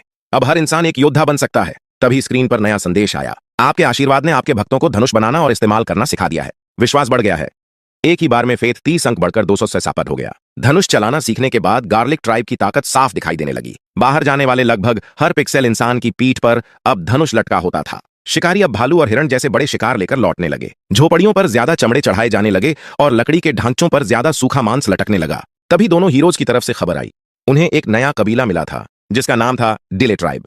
उन्होंने सुना था कि हमारे पास भरपूर अनाज है, इसलिए वे व्यापार करना चाहते थे।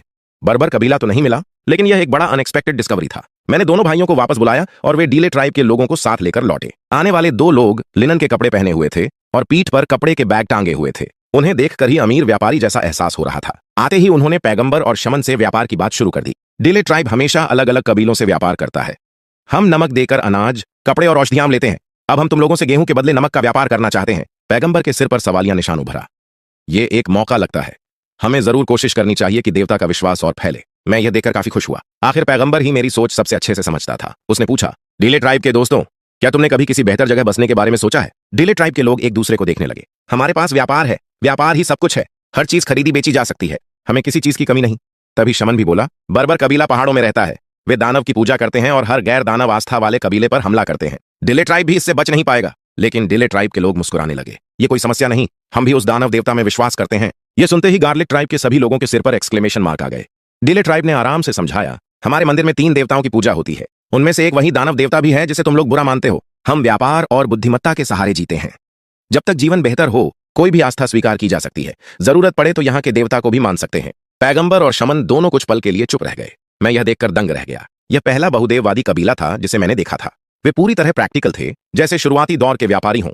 आखिरकार पैगंबर और शमन ने बातचीत के बाद सौदा मंजूर कर लिया। स्क्रीन पर संदेश आया। गार्लिक ट्राइब और डिले ट्राइब के बीच व्यापार शुरू हुआ।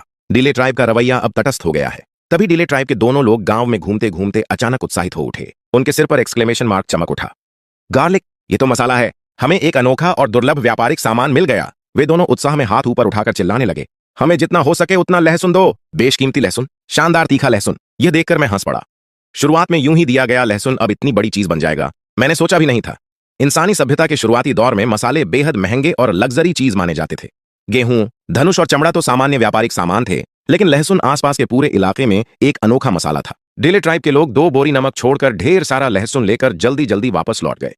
कुछ मिनट बाद स्क्रीन पर नया संदेश आया। डिले ट्राइब ने लहसुन को अपना मुख्य व्यापारिक सामान बनाने का फैसला किया है। उनका रवैया अब मित्रवत हो गया है। आपकी आस्था अब डिले ट्राइब में भी फैलने लगेगी। आपके आशीर्वाद ने डिले ट्राइब को अत्यंत प्रसन्न किया है। इसके साथ ही फेथ में सीधा 120 पॉइंट का इजाफा हुआ और कुल फेथ बढ़कर 377 हो गया। मैं कुछ पल के लिए चौंक गया।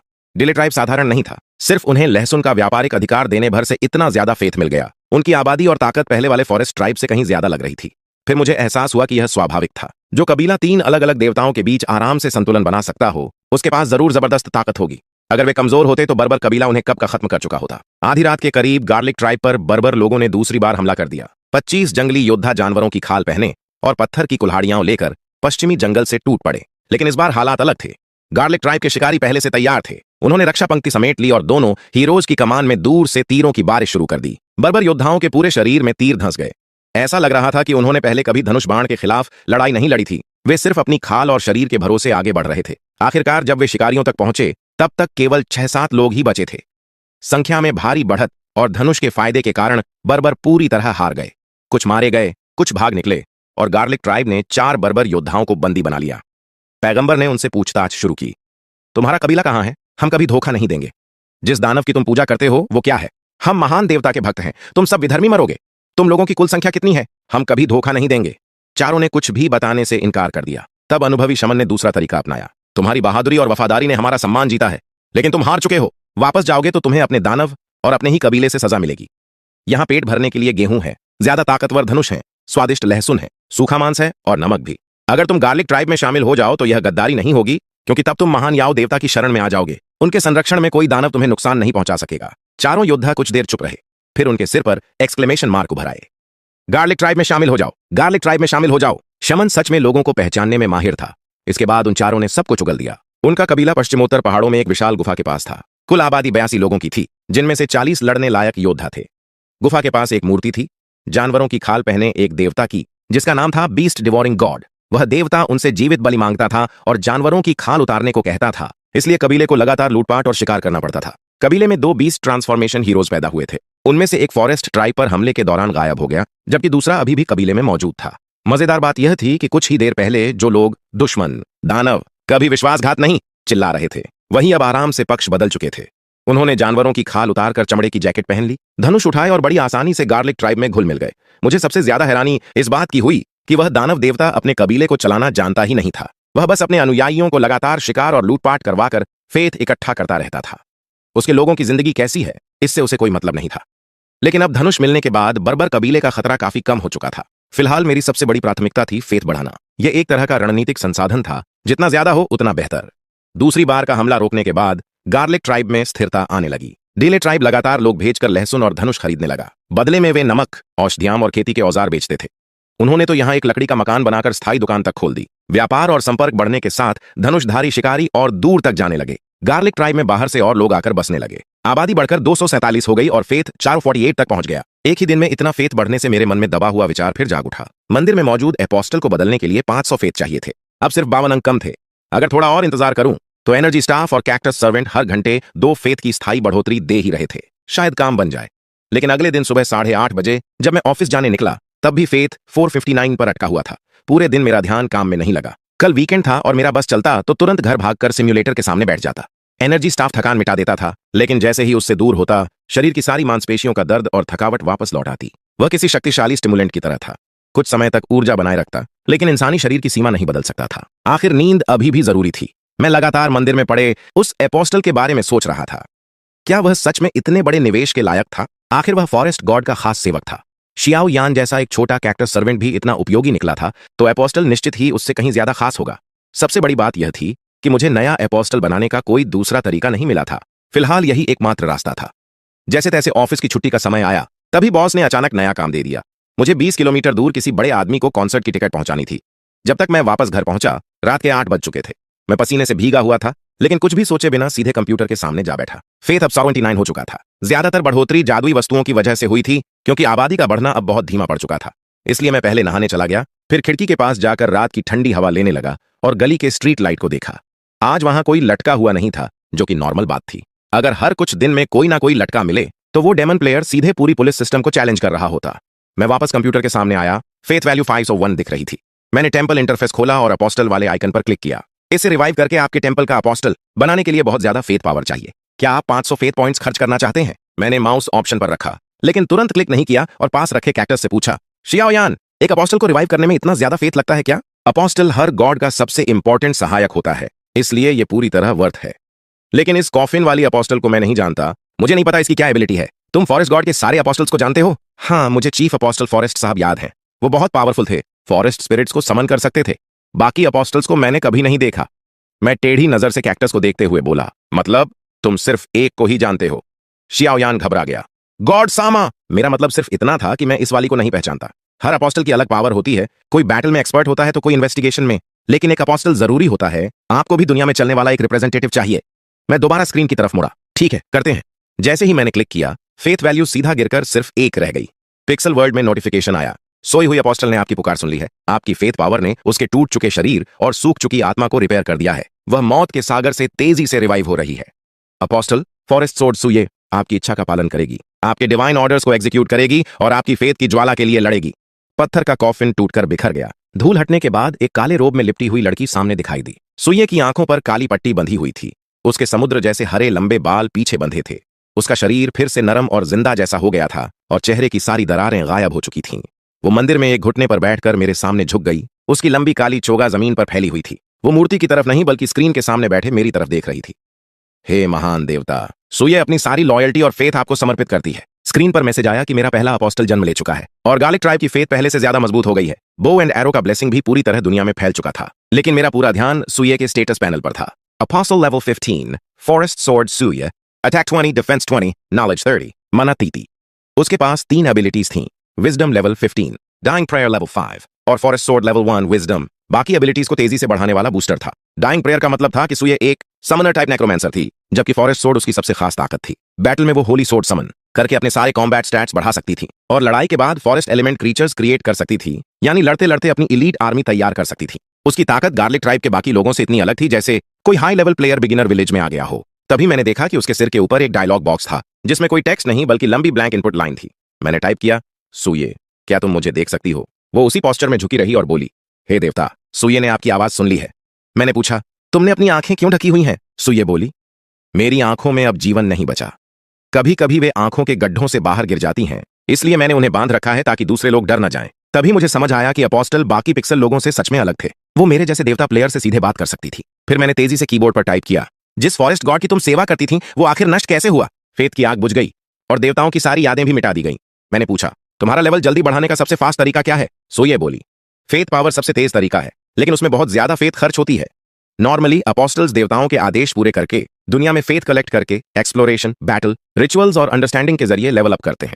मैंने टेस्ट करके देखा, सुइये को लेवल 16 तक पहुंचाने के लिए पूरे 1500 फेथ चाहिए थे। अब समझ आया कि सिर्फ 500 फेथ में लेवल 15 की अपोस्टल मिलना कितना बड़ा फायदा था। उसके साथ ऐसे चैट करना अजीब लेकिन एक्साइटिंग लग रहा था, बिल्कुल बचपन में पहली बार किसी अननोन ऑनलाइन फ्रेंड से बात करने जैसा। मैंने टाइप किया, सुइये, तुम्हारी उम्र कितनी है? वो बोली, हे देवता, मुझे अपनी सही उम्र याद नहीं। मैंने पूछा, तुम्हें गार्लिक ट्राइब कैसी लगती है? सुइये ने सीधा जवाब दिया, एक काफी प्रिमिटिव ट्राइब, कम पॉपुलेशन, बिना विकसित सिविलाइजेशन के, काफी पिछड़ी हुई। फिर मैंने पूछा, क्या तुम मेरी दुनिया में आ सकती हो? सुइये बोली, बाकी लोग नहीं, लेकिन अपोस्टल आ सकते हैं। अगर आप मुझे टेंपल में सैक्रिफाइस की तरह रखें तो मैं आपके वर्ल्ड के टेंपल में आ जाऊंगी, और अगर आप मुझे ब्लेसिंग की तरह भेजेंगे तो मैं वापस पिक्सल वर्ल्ड चली जाऊंगी। लेकिन मैं आपसे रिक्वेस्ट करती हूं, ऐसा बार बार मत कीजिए, क्योंकि हर ब्लेसिंग और सैक्रिफाइस बहुत प्रेशियस होता है। गॉड्स के बीच फेथ वॉर में फेथ बढ़ाने का हर मौका बेहद कीमती होता है। आपकी फेथ फ्लेम जितनी पावरफुल होगी उतना ही आपके पास पूरे वर्ल्ड को कंट्रोल करने का चांस होगा। तभी वो अचानक घबरा गई। आप क्या कर रहे हैं? रुकिए। लेकिन मैंने माउस से उसे सीधे पकड़कर सैक्रिफाइस स्लॉट में ड्रैग कर दिया। स्क्रीन पर प्रॉम्प्ट आया, क्या आप फॉरेस्ट स्वॉर्ड सुइये को एक्सेप्ट करना चाहते हैं? मैंने यस दबा दिया। अगले ही पल मेरी आंखों के सामने ब्लर सा हुआ और कंप्यूटर डेस्क पर काले रोब में लिपटी एक पतली लड़की घुटनों के बल बैठी दिखाई दी। उसकी आंखों पर काली पट्टी बंधी थी, चेहरा सफेद और नर्वस था, शरीर हल्का कांप रहा था। हे देवता, आप मुझसे क्या करवाना चाहते हैं? सुइये की आवाज बहुत धीमी थी। उसका एक्सेंट थोड़ा अजीब था, लेकिन वो पूरी साफ चाइनीज लैंग्वेज बोल रही थी। शायद ये भी अपोस्टल्स की कोई स्पेशल एबिलिटी थी। ये देखकर मेरे चेहरे पर हल्की हंसी आ गई। मंदिर में ठंडी और रहस्यमयी दिखने वाली सुइये रियल वर्ल्ड में आते ही बिल्कुल बदल गई। वो ऐसी लग रही थी जैसे किसी अनजान देश में भटक गई बेचारी लड़की हो। मैंने उससे कहा, सुइये, ध्यान से सुनो, तुम्हें यहां बुलाने की एक जरूरी वजह है। इस दुनिया में, जिसे तुम लोग देवताओं की दुनिया कहते हो, एक डेमन छिपा हुआ है। वो आसपास 3 बार डेमन रिचुअल कर चुका है। मैंने तुम्हें यहां इसलिए बुलाया है ताकि तुम उसका पता लगाओ और मेरी सुरक्षा करो। ये सुनते ही सुइये का चेहरा गंभीर हो गया और वो तुरंत शांत होकर कंप्यूटर टेबल पर घुटनों के बल बैठ गई। उसने सिर झुकाकर कहा, आपके आदेश का पालन करूंगी। मैं उस डेमन को जरूर ढूंढ निकालूंगी और आपकी रक्षा करूंगी, हे देवता। मैंने पूछा, क्या तुम्हारी पावर्स यहां भी काम करेंगी? सुइये बोली, फेथ की फ्लेम से पैदा हुई शक्तियां डिमेंशंस की सीमा पार कर सकती हैं। मैंने राहत की सांस ली और कहा, ठीक है, पहले नीचे उतर जाओ। सुइये हल्के से टेबल से नीचे कूद गई। उसकी हाइट करीब 5 फुट 3 इंच थी। त्वचा सफेद और चिकनी जैसे पोर्सलिन, नाक हल्की उठी हुई और होंठ गुलाबी। देखने में वो 17-18 साल की लड़की लग रही थी, लेकिन काला रोब और आंखों पर बंधी पट्टी उसे बहुत ज्यादा नोटिसेबल बना रही थी। मैंने कहा, पहले कपड़े बदल लो, नहीं तो डेमन को ढूंढने से पहले वही तुम्हें पहचान लेगा। सुइये ने मेरी अलमारी से एक सफेद शर्ट, जीन्स और स्लीपर्स चुन लिए। उसके बदलने के बाद मैं अंदर गया और उसे सनग्लासेस और बेसबॉल कैप देते हुए पूछा, क्या इससे काम चल जाएगा? उसने सिर हिलाकर कहा, हाँ। अब उसका लुक काफी स्टाइलिश स्ट्रीट फैशन जैसा लग रहा था, हरे बाल, काला चश्मा और कैप के साथ। हालांकि गेम में ट्राइब की प्रोग्रेस बहुत जरूरी थी, लेकिन रियल वर्ल्ड में मेरी खुद की सेफ्टी सबसे पहले थी। अब सुइये का सबसे बड़ा काम मेरी सिक्योरिटी बन चुका था। सिमुलेटर के बारे में थोड़ा समझने के बाद मुझे एहसास हो गया था कि गॉड्स के बीच की लड़ाई बेहद खतरनाक होती है। फॉलन गॉड्स मतलब हार चुके गॉड्स। अगर कोई डीमन प्लेयर मुझे ढूंढ लेता तो वो मुझे कैद करके फेथ फार्म करने का टूल बना देता। जो लोग आम इंसानों को पकड़कर रिचुअल कर रहे थे, उन्हें अब कानून की भी परवाह नहीं थी। कैक्टस सर्वेंट शाओयान घर साफ करने में तो अच्छा था, लेकिन लड़ाई में बेकार। सुये के साथ रहने से मेरी सेफ्टी काफी बढ़ गई थी। अगले दिन संडे था। मैंने उससे पूछा, क्या तुम सच में मेरे साथ बाहर चलोगी? सुये ने बिना हिचक जवाब दिया, मेरे देवता, आपके आसपास डेमन छिपे हो सकते हैं। आपकी सुरक्षा के लिए मुझे हर समय आपके साथ रहना होगा। बाहर जाकर खाना खरीदना जरूरी है, लेकिन सस्पिशियस लोगों से दूरी रखना भी उतना ही जरूरी है, वरना डेमन खाने में जहर मिलाकर या रिचुअल के जरिए हमला कर सकता है। उसकी बात सही थी, लेकिन सुये को साथ लेकर बाहर जाना अपने आप में नई मुसीबतें भी ला सकता था। मैंने उससे कहा, अब मैं तुम्हारे लिए एक सिंपल बैक स्टोरी बनाता हूं। तुम्हारा नाम अभी भी सुये ही रहेगा। तुम एक छोटे देश से आई हो। हमारे परिवार वाले एक दूसरे को जानते हैं, इसलिए हम बचपन से मिले हुए हैं।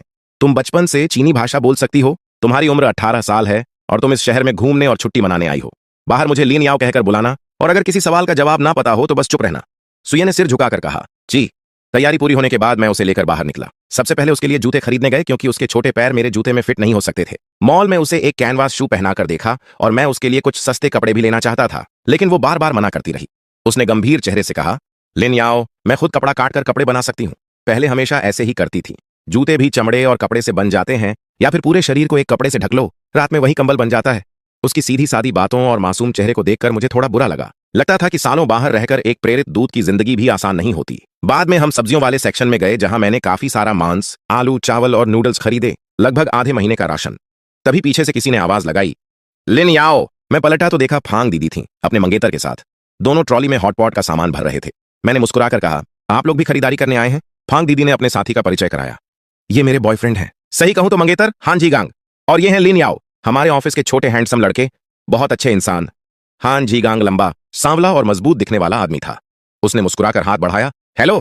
फिर उसने सुये की तरफ देखकर पूछा, और ये आपके साथ कौन है? मैंने शांत रहते हुए जवाब दिया, सुये, मेरी एक दोस्त। फांग दीदी हंस पड़ी, वाह, बिल्कुल गुड़िया जैसी लड़की है। तुम लोग मिले कैसे? मैंने वही तैयार किया हुआ जवाब दिया, हमारे परिवार वाले एक दूसरे को जानते हैं, बचपन से पहचान है।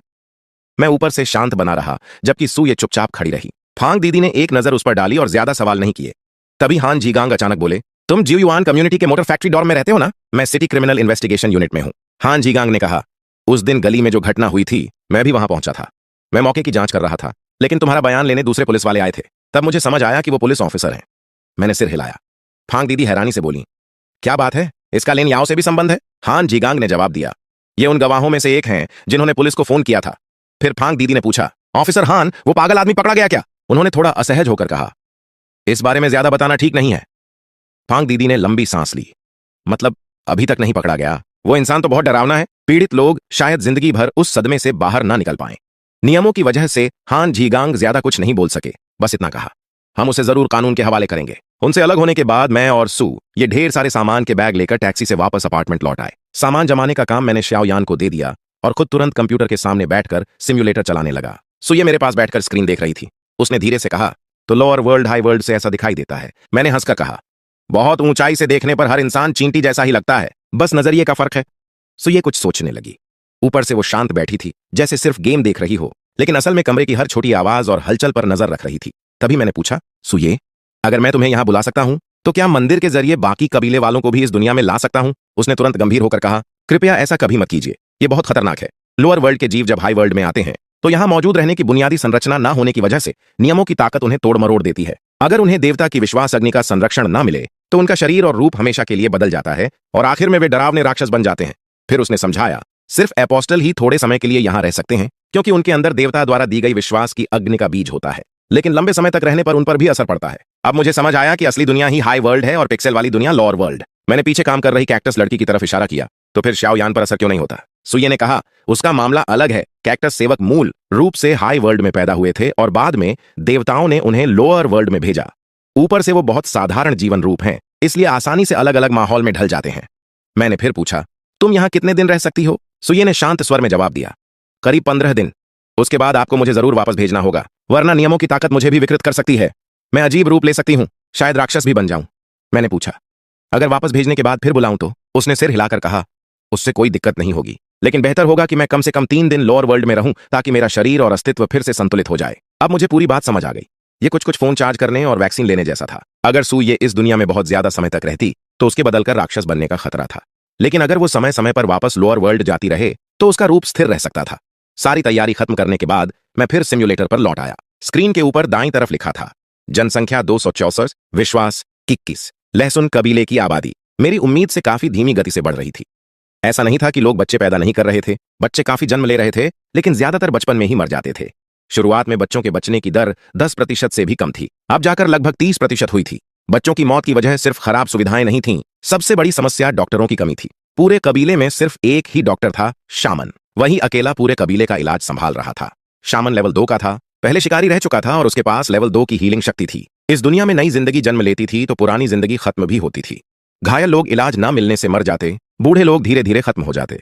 मरने वाले पिक्सेल लोगों को जंगल में दफनाया जाता ताकि वे धरती और प्रकृति में लौट जाएं। ये पुरानी फॉरेस्ट ट्राइब की परंपरा थी जिसे नए गार्लिक ट्राइब ने भी जारी रखा था। सर्दी खत्म होते ही एक बेहद भयंकर गर्मी का मौसम आ गया। पूरी स्क्रीन हल्की पीली रोशनी से भरी हुई थी और घास सूखकर पीली पड़ चुकी थी। पूर्व की नदी का जलस्तर गिर गया था और कबीले के सारे लोग गर्मी से परेशान होकर सिर से धुआं निकलने जैसे हालत में थे। दिन में वे घरों में छिपे रहते और सिर्फ सुबह या शाम को खेती और शिकार के लिए बाहर निकलते।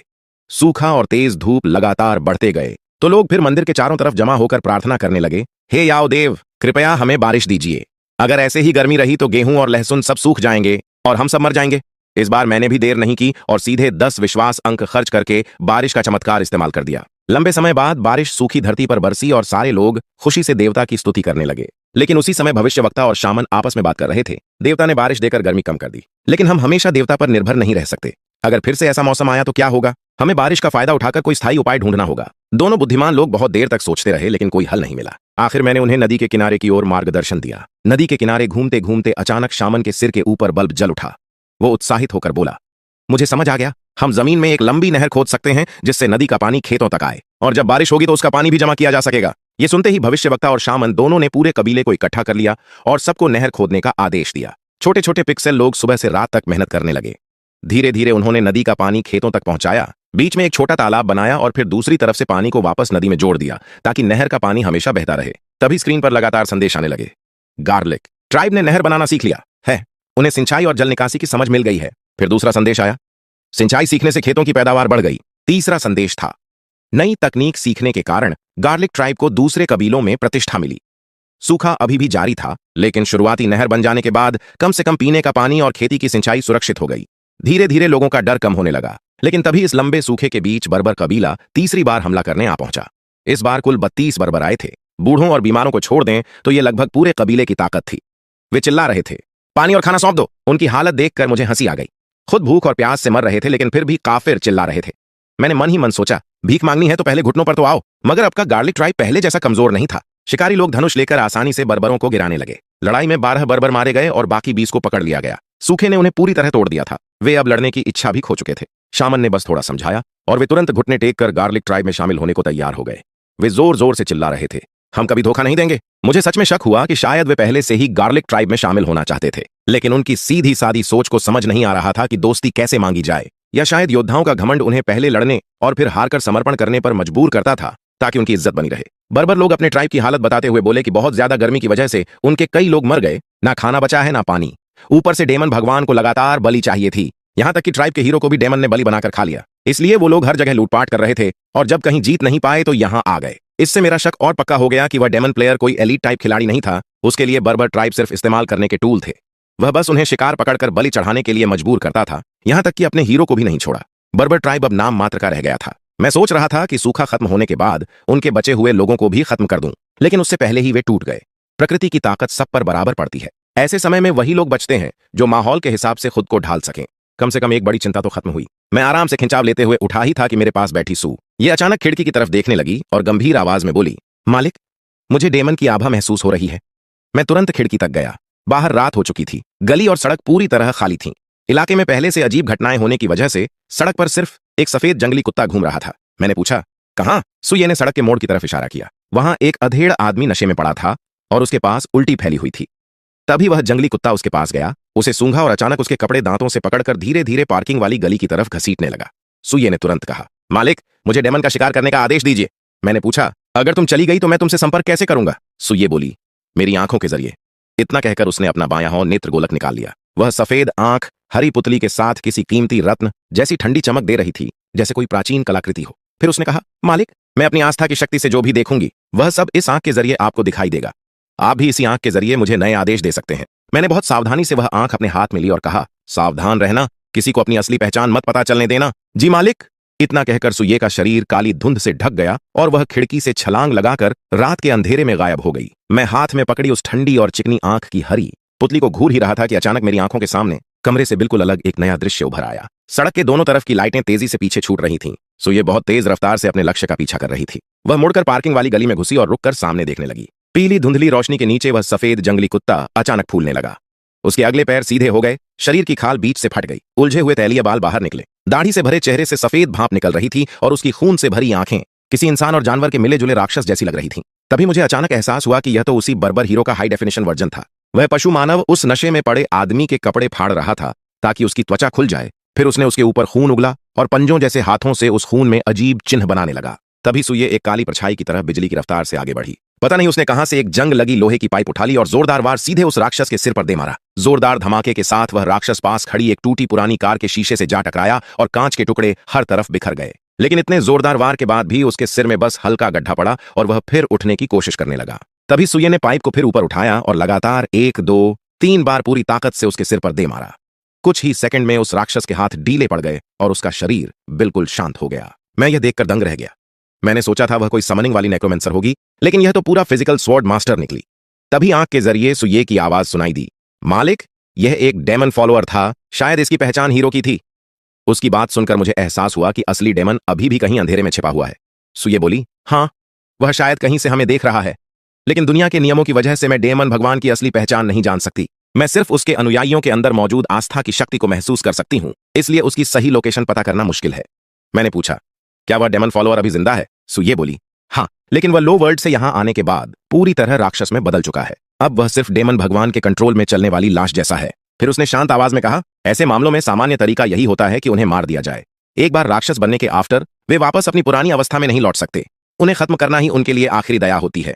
मैंने धीरे से कहा, तो फिर ऐसा ही करो। सुये ने फिर उस बीस्ट मैन की तरफ देखा और शांत आवाज में बोली, मालिक, यह पहले ही मर चुका है।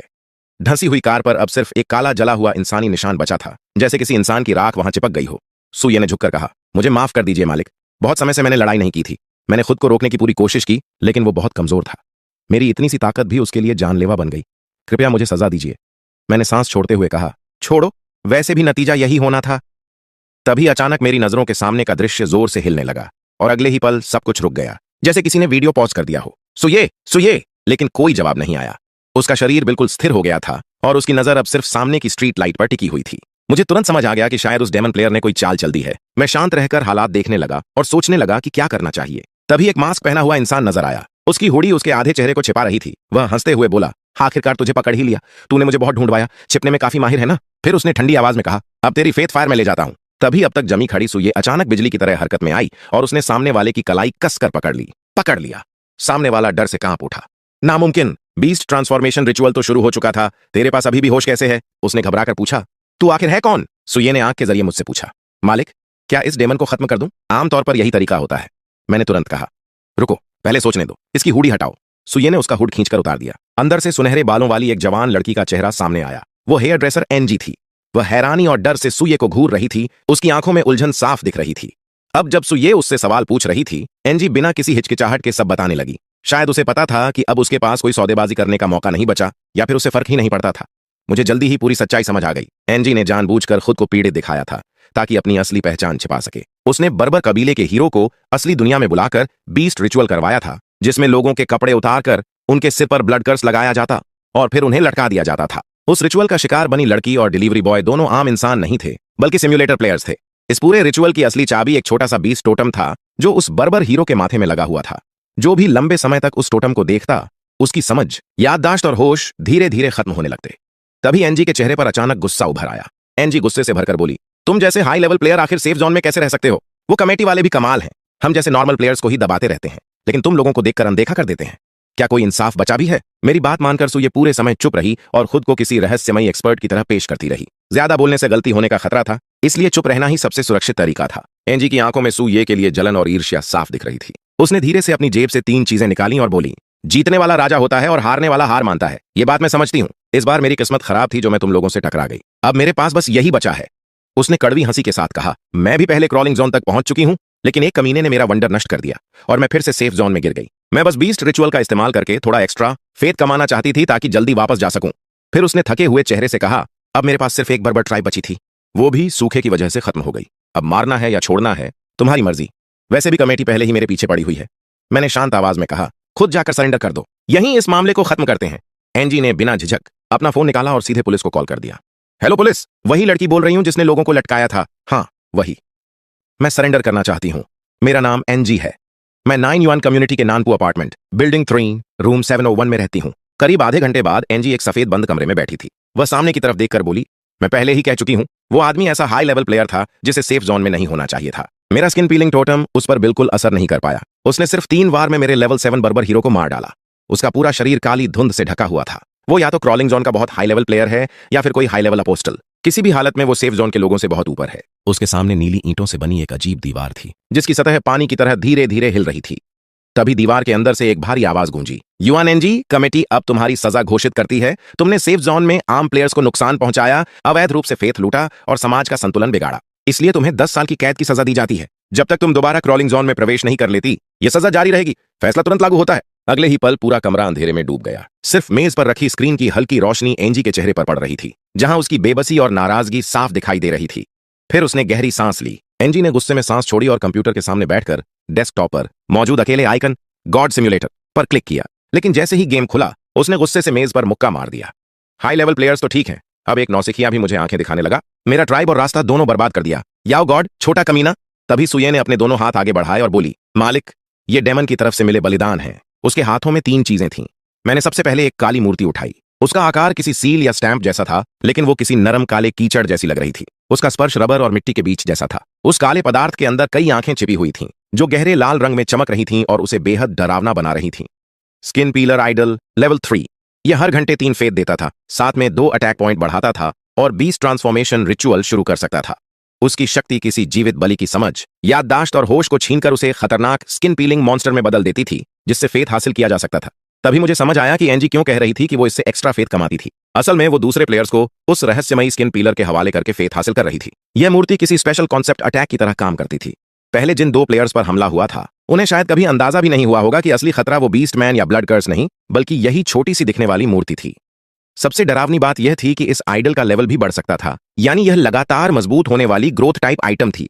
मैंने मूर्ति नीचे रखी और दूसरी चीज उठाई। वो किसी अजीब हड्डी से बनी सीटी थी, जिसका रंग पीला पड़ चुका था और वह काफी पुरानी लग रही थी। Evil bone whistle.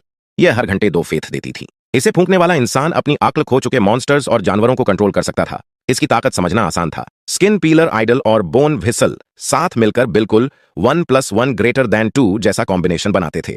पहला इंसान या जीव को राक्षस बनाता था और दूसरा उस राक्षस को अपना गुलाम बना लेता था। अब मुझे समझ आया कि एनजी पहले क्यों कह रही थी कि वो उसका कुत्ता बन जाएगी। वो मजाक नहीं कर रही थी, बल्कि सच बता रही थी।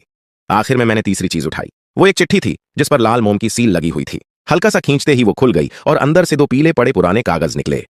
Drifting letter. यह हर घंटे 1 फेथ देता था और इसके साथ 2 इस्तेमाल करने लायक पत्र थे, जिन पर संदेश लिखा जा सकता था। गिफ्ट की शक्ति से एक खास प्रकार का खत लोअर डायमेंशन में किसी स्पेसिफिक व्यक्ति तक भेजा जा सकता है और रिसीवर उसे आसानी से समझ भी लेता है। इससे पहले जब ब्लैक बियर ने कबीले पर हमला किया था, तब लाश के अंदर से जो खत मिला था, वो इसी आइटम का असर था। बारबेरियन कबीले के लोग बहुत मजबूत और मस्कुलर होते हैं, लेकिन उनकी गवर्नेंस और बुद्धि कमजोर होती है। और जो एनहांस्ड बारबेरियन हीरो होते हैं, उनका शरीर तो और भी शक्तिशाली होता है, लेकिन वो लगभग बिना समझ वाले जानवर जैसे बन जाते हैं। इसलिए वो खत समझ भी लें, तब भी उन्होंने गलत जगह पर हमला कर दिया।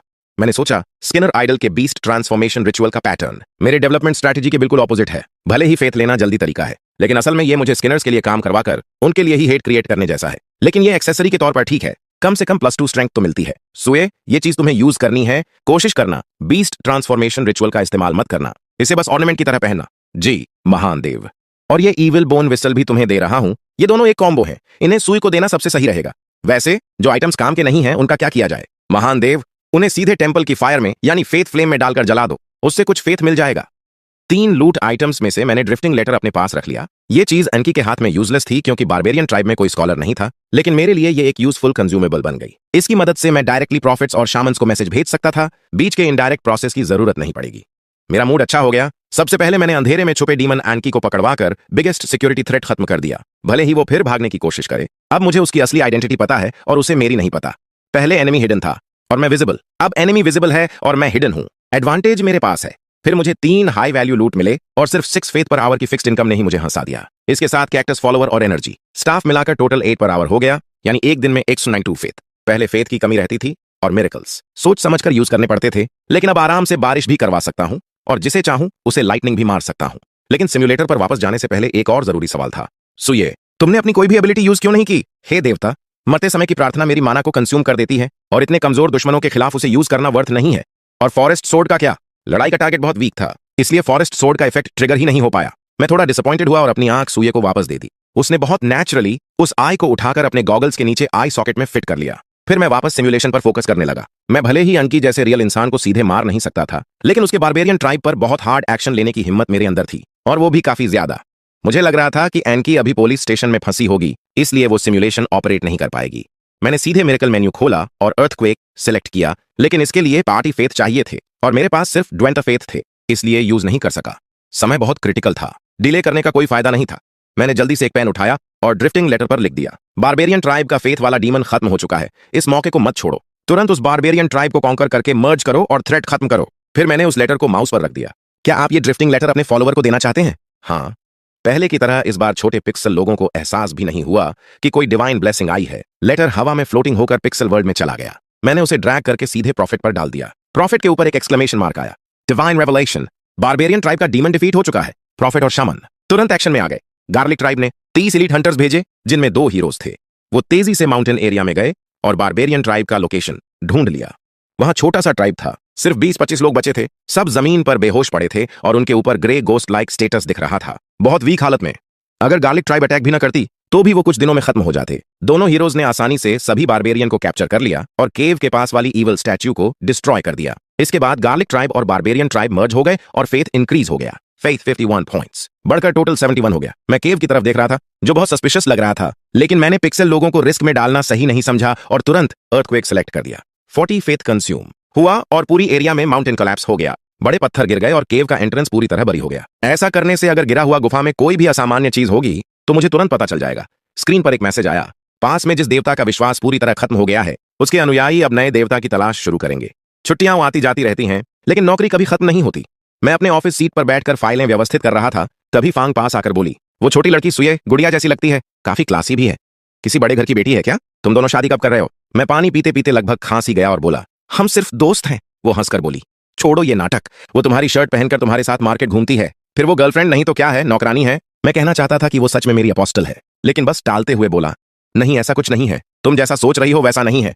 फैंग जी ने फिर पूछा, तो फिर कैसा? मैं बात बदलते हुए बोला, अच्छा सुनो, तुम्हारे मंगेतर हान पुलिस ऑफिसर की हाइट कितनी है? 1.87 मीटर। उसने कहा, हाँ, लंबे आदमी से सेफ्टी फील होती है।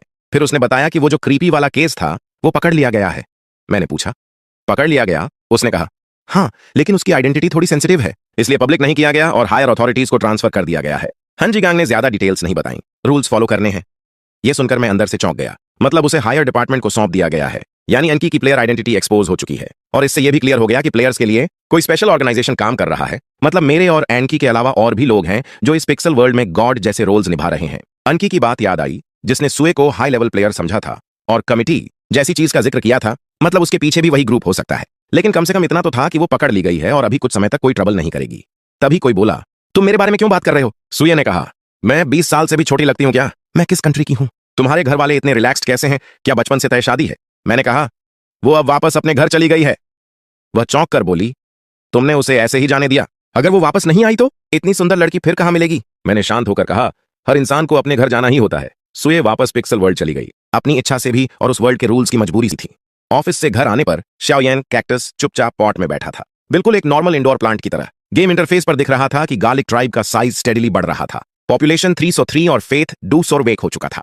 टेंपल के अंदर ब्लैक रोब पहने सुये शांति से घुटनों के बल बैठी थी और स्क्रीन के सामने खड़े मुझसे ऑर्डर्स का वेट कर रही थी। मैंने डायलॉग बॉक्स में टाइप किया, क्या ट्राइब में हाल ही में कोई एबनॉर्मल एक्टिविटी हुई है? मास्टर, सब कुछ नॉर्मल है, कोई सस्पिशियस बात नहीं है। मैंने तुम्हें बारबेरियन ट्राइब की उस कोलैप्स्ड केव की इन्वेस्टिगेशन करने को कहा था, उसका क्या रिजल्ट रहा? मास्टर, अंदर एक पैसेज था जो किसी दूसरे अननोन एरिया से कनेक्ट होता था, पर माउंटेन कोलैप्स होने की वजह से वो पूरी तरह डिस्ट्रॉय हो चुका है और अब उसे यूज नहीं किया जा सकता। मास्टर, मैं आपसे टेम्पोररीली ट्राइब से लीव लेने की रिक्वेस्ट करती हूँ। कुछ समय पहले मैंने डाइंग प्रेयर से एक अनडेड को अवेकन किया था। उसने बताया कि साउथ डेजर्ट में एक ओएसिस है जहां बीडू ट्राइब रहता है। बेडू ट्राइब भेड़ और कैमल्स पालता है। वो बहुत ब्रेव हैं और उनके पास एक ऐसा पैसेज है जो एक दूसरे प्लेन एरिया से कनेक्ट होता है। मैं उस डेजर्ट में जाकर बेडू ट्राइब को ढूंढना चाहती हूँ और उन्हें आपका बिलीवर बनाना चाहती हूँ। मुझे सूये की स्ट्रेंथ पर पूरा कॉन्फिडेंस था, तो मैंने कहा ठीक है जाओ। Yes master. सूये टेंपल से बाहर निकली और वेस्ट डायरेक्शन के डेजर्ट में एंटर करके अपनी एक्सप्लोरेशन जर्नी पर निकल गई। मैंने टेबल पर रखे कैक्टस को देखा। शाओयां, मेरे लिए एक बोल नूडल्स बना दो, पिकल्ड पेपर वाले। कैक्टस, शाओयां, मेरे लिए एक बोल नूडल्स बना दो, पिकल्ड पेपर वाले। एक एग और एक हैम सॉसेज भी ऐड कर देना। Yes, god of shaking. Shaoyan पोर्ट से खड़ा हुआ, अपने शरीर से मिट्टी झाड़ी और कॉर्नर में रखे कार्टन बॉक्स से इंस्टेंट नूडल्स का पैकेट निकालकर नूडल्स बॉयल करने चला गया। मैंने एक 2 BHK अपार्टमेंट रेंट पर लिया था अपने कॉलेज फ्रेंड जो जय के साथ। जो जय यहां नहीं रहता था। दूसरा रूम एक टेम्परेरी वेयरहाउस की तरह यूज होता था जहां काफी सारे कार्डबोर्ड बॉक्सेस रखे थे। आमतौर पर वो हर मंडे सुबह आता था स्टॉक निकालने और नया माल रखने। मैं वापस आकर मेन डोर को अंदर से लॉक कर लेता था, इसलिए मुझे डर नहीं था कि शाओयान को कोई देख लेगा। विंडो के बाहर से स्ट्रे कैट्स की रोने जैसी आवाज आ रही थी। पता नहीं वो लड़ रही थी या डेट पर थी। दर्द के मारे मेरी आह निकल गई और मैं अपनी वेस्ट को रब करने लगा। तभी कंप्यूटर पर एक नया नोटिफिकेशन आया। गार्लिक ट्राइब ने राइटिंग इन्वेंट कर ली थी जिससे सभी लोगों की इंटेलिजेंस थोड़ी बढ़ गई थी। राइटिंग के आने से गार्लिक ट्राइब के पास अब रिकॉर्ड्स रखने की एबिलिटी आ गई थी जिससे वो अलग अलग रीजन्स में सिविलाइजेशन और फेथ को स्प्रेड कर सकते थे। अगर मेरी कमर में दर्द नहीं होता तो मेरा मन कर रहा था कि मैं खुशी में वहीं पंच प्रैक्टिस शुरू कर दूं। राइटिंग सिविलाइजेशन का सिंबल थी। आखिरकार गार्लिक ट्राइब उस UN सिविलाइज्ड और बैकवर्ड एरा से बाहर निकल आया था। जैसे ही राइटिंग का इन्वेंशन हुआ, गेम इंटरफेस भी अपडेट हो गया। स्क्रीन के टॉप पर पॉपुलेशन और फेथ के अलावा अब कुछ और रिसोर्सेज भी शो होने लगे। फूड, वुड, स्टोन, लेदर और सॉल्ट। हालांकि उनकी एग्जैक्ट वैल्यू नहीं दिख रही थी, बल्कि वो बैटरी बार इंडिकेटर्स की तरह लग रहे थे। फूड का स्टॉक सबसे ज्यादा था जो एक हेल्थी ग्रीन कलर में था। माउस कर्सर ऊपर ले जाने पर डिटेल्ड लिस्ट दिखी। वीट 80% था, मीट 10% था और बाकी मिसलेनियस चीजें थीं। सॉल्ट और लेदर भी ग्रीन जोन में थे। वुड येलो था यानी शॉर्टेज थी और स्टोन रेड था जिसका मतलब था एक्सट्रीम डिफिशिएंसी। काम ना करते हुए मैंने थोड़ा सोचा और समझ गया कि राइटिंग के आने के बाद ही ये रिसोर्सेज अब वर्ड्स के रूप में रिफ्लेक्ट हो रहे हैं। जैसे जैसे सिविलाइजेशन डेवलप होगी और सोसाइटी का कॉम्प्लेक्सिटी लेवल बढ़ेगा, इंटरफेस भी उसी तरह अपडेट होता रहेगा। अच्छी बात यह थी कि सिविलाइजेशन खुद ब खुद इवॉल्व हो रही थी। मुझे हर छोटी चीज को मैनेज करने की जरूरत नहीं थी, बस मेजर डायरेक्शन को कंट्रोल करना था। गेम प्रॉम्प्ट्स अभी भी कंटिन्यू हो रहे थे। आपने इस रीजन में गॉड बीस्ट को हरा दिया है, जिससे डिले ट्राइब का एटीट्यूड अब इंटिमेट हो गया है। डिले ट्राइब ने आपको एक सैक्रिफिशियल ऑफरिंग पेश की है। सैक्रिफिशियल ऑफरिंग वर्ड सुनते ही मैं एकदम एक्साइटेड हो गया। टेंपल पर क्लिक करने पर ट्रिब्यूट स्लॉट में एक चमकता हुआ आइटम दिखा, गोल्डन डाइस। हर बार रोल करने पर 2 फेथ पॉइंट्स कंज्यूम होते थे और अगर 6 नंबर आया तो एक और सैक्रिफाइस ट्रिब्यूट मिलता था। इसका ओरिजिन अननोन था, इसलिए मेरी एक्साइटमेंट पल भर में ठंडी पड़ गई। डिले ट्राइब ने गैम्बलिंग टूल ऑफर किया था। अब जबकि मैं फेथ वैल्यूज को लेकर बहुत सेंसिटिव हो चुका था, गोल्डन डाइस का डिस्क्रिप्शन देखते ही मेरे दिमाग में एक ही फ्रेज आया, कुछ तो गड़बड़ है। गैम्बलिंग का कोर कॉन्सेप्ट ही फ्रॉड होता है। हर रोल पर 2 फेथ पॉइंट्स कंज्यूम होते हैं, पर वो पॉइंट्स जा कहां रहे हैं? डिले ट्राइब के लोगों के मर्चेंट नेचर और उनके 3 गॉड्स को वर्शिप करने के स्टाइल को रिकॉल करते हुए मुझे डाउट हुआ कि इस गोल्डन डाइस के पीछे जरूर कोई गॉड बैठा है जो गेम चला रहा है। वो डिले ट्राइब का यूज करके हर जगह स्कैम्स कर रहा है ताकि दूसरे गॉड्स के फेथ सेविंग्स को लूट सके। एनजी के उस रॉबरी वाले तरीके से तो ये बहुत ज्यादा स्मार्ट और एफर्टलेस वे था। जहां तक 6 नंबर आने पर ट्रिब्यूट मिलने की बात थी, उसकी प्रोबेबिलिटी पूरी तरह मैनिपुलेटेड थी। जब उनका मन करेगा तो विन दिखा देंगे, नहीं तो नहीं। ये तो एकदम खुल्लम खुल्ला धोखा था। आइंस्टाइन ने सही कहा था, God doesn't play dice। पर जब किसी ने गिफ्ट भेजा है तो उसे ना लेने का तो कोई सवाल ही नहीं उठता। सूये ने कहा था कि जो ट्रिब्यूट्स जरूरी नहीं होते उन्हें फेथ फायर में जलाकर फेथ पॉइंट्स एक्सट्रैक्ट किए जा सकते हैं। मैंने डायरेक्टली गोल्डन डाइस को टेंपल के बॉनफायर में फेंक दिया और कंफर्म हो गया कि यह वैसे भी बहुत सस्ता था। मैंने गार्लिक ट्राइब के जियोग्राफिकल एनवायरनमेंट को ऑब्जर्व किया। बेसिन प्लेन एरिया उनका मेन बेस था जहां अभी भी काफी लैंड अनडेवलप्ड थी। फॉरेस्ट नॉर्थ की तरफ स्ट्रेच हो रहा था। ईस्ट साइड एक रिवर से ब्लॉक्ड थी, वेस्ट में माउंटेन्स थे और साउथ में डिजर्ट था। हालांकि वर्ल्ड मैप एक्सप्लोरेशन के साथ बड़ा होता जा रहा था, पर आसपास कोई और ह्यूमन सेटलमेंट नहीं थी। फास्ट डेवलपमेंट के लिए दूसरे ट्राइब्स के साथ ट्रेड और मर्जर ही बेस्ट तरीका था। फिलहाल एकमात्र सेफ पैसेज माउंटेन्स के पीछे डिले ट्राइब का था, जिसके इंपोर्ट एक्सपोर्ट पर उनका पूरा कंट्रोल था। दूसरा पोटेंशियल पैसेज साउथ ओएसिस का बेडू ट्राइब था, पर सूये को उसे क्लियर करने में अभी टाइम लगना था। बारबेरियन ट्राइब के अग्रेसिव कॉन्क्वेस्ट से अलग डिले ट्राइब की स्ट्रैटेजी फ्लेक्सिबल थी और वो एक्टिवली ट्रेड कर रहे थे। शॉर्ट टर्म में दोनों साइड्स के बीच कोई कॉन्फ्लिक्ट नहीं था, तो सिचुएशन फिलहाल स्टेबल थी।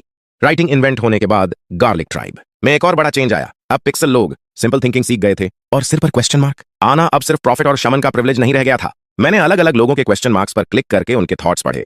आज उठा तो बहुत भूख लगी थी, खाना खाया तो पेट भर गया, पर अगले दिन फिर भूख लग जाएगी। अगर हमेशा भूख लगनी ही है तो इंसान के खाना खाने का आखिरकार क्या मीनिंग है? वीट फील्ड्स में वीट गेहूं से ज्यादा तेज बढ़ती है। अगर गेहूं भी वीड्स की तरह खुद ब खुद उगता तो खाना कभी खत्म ही नहीं होता। कितना अच्छा होता। वीड्स की तरह खुद उगता और कभी खत्म नहीं होता, कितना मजा आता। एंड मीट बहुत टेस्टी है, वीट भी टेस्टी है और गार्लिक भी टेस्टी है, पर तीनों को साथ में कंबाइन करके खाना सबसे बेस्ट है। ये सीक्रेट शायद सिर्फ मुझे ही पता है। हे प्रॉफिट अब बूढ़े हो गए हैं और शामन भी बूढ़े हो गए हैं। मैं किसका सक्सेसर बनूं, प्रॉफिट का या शामन का? बहुत हेडेक है। उनमें से एक फार्मर के थॉट ने मेरा ध्यान अट्रैक्ट किया। इस साल वीड्स और इंसेक्ट्स बहुत ज्यादा हैं, ऊपर से ड्राउट पड़ गया है, वीट की क्रॉप खराब हो सकती है। ट्राइब के सभी लोग वीट पर ही डिपेंडेंट हैं। अगर इस साल अच्छी हार्वेस्ट नहीं हुई तो विंटर में सबको भूखा मरना पड़ेगा। सिर्फ वही नहीं, केई और फार्मर्स ने भी यही सेम कंसर्न शो किया। वो फार्म्स को मैनेज करने के एक्सपर्ट्स थे, इसलिए एनवायरमेंट और फूड को लेकर काफी सेंसिटिव थे। मैंने थोड़ा सर्च किया और next remote support item finalize किया। मैं किचन में गया, एक बड़ा पोटैटो उठाया और उसे माउस पर रख दिया। क्या आप पोटैटो अपने बिलीवर को गिफ्ट करना चाहते हैं? यस। ट्राइब के लोगों के सिर पर एक्सक्लेमेशन मार्क्स आने लगे। गॉड ने फिर से एक नया गिफ्ट भेजा है। पोटैटो जो मिट्टी के अंदर उगता है, ये ड्राउट रेजिस्टेंट है और वीट से ज्यादा यील्ड देता है। एकदम नया फूड सोर्स। फार्मर्स के फेसेस पर स्माइलीज शो होने लगे। सुपर्ब। गॉड ऑफ शेकिंग को पता था कि इस साल हार्वेस्ट अच्छी नहीं होगी, इसलिए उन्होंने पोटैटो गिफ्ट किया। अब इस विंटर में कोई भूखा नहीं मरेगा। Praise the God of shaking. Farmers ने तुरंत पोटैटोज को नए फील्ड्स में प्लांट कर दिया। ड्राई सीजन धीरे धीरे निकल गया। आसमान से थोड़ी बारिश हुई, पर ऑटम ज्यादा दिन नहीं टिका और स्नोफॉल शुरू हो गई।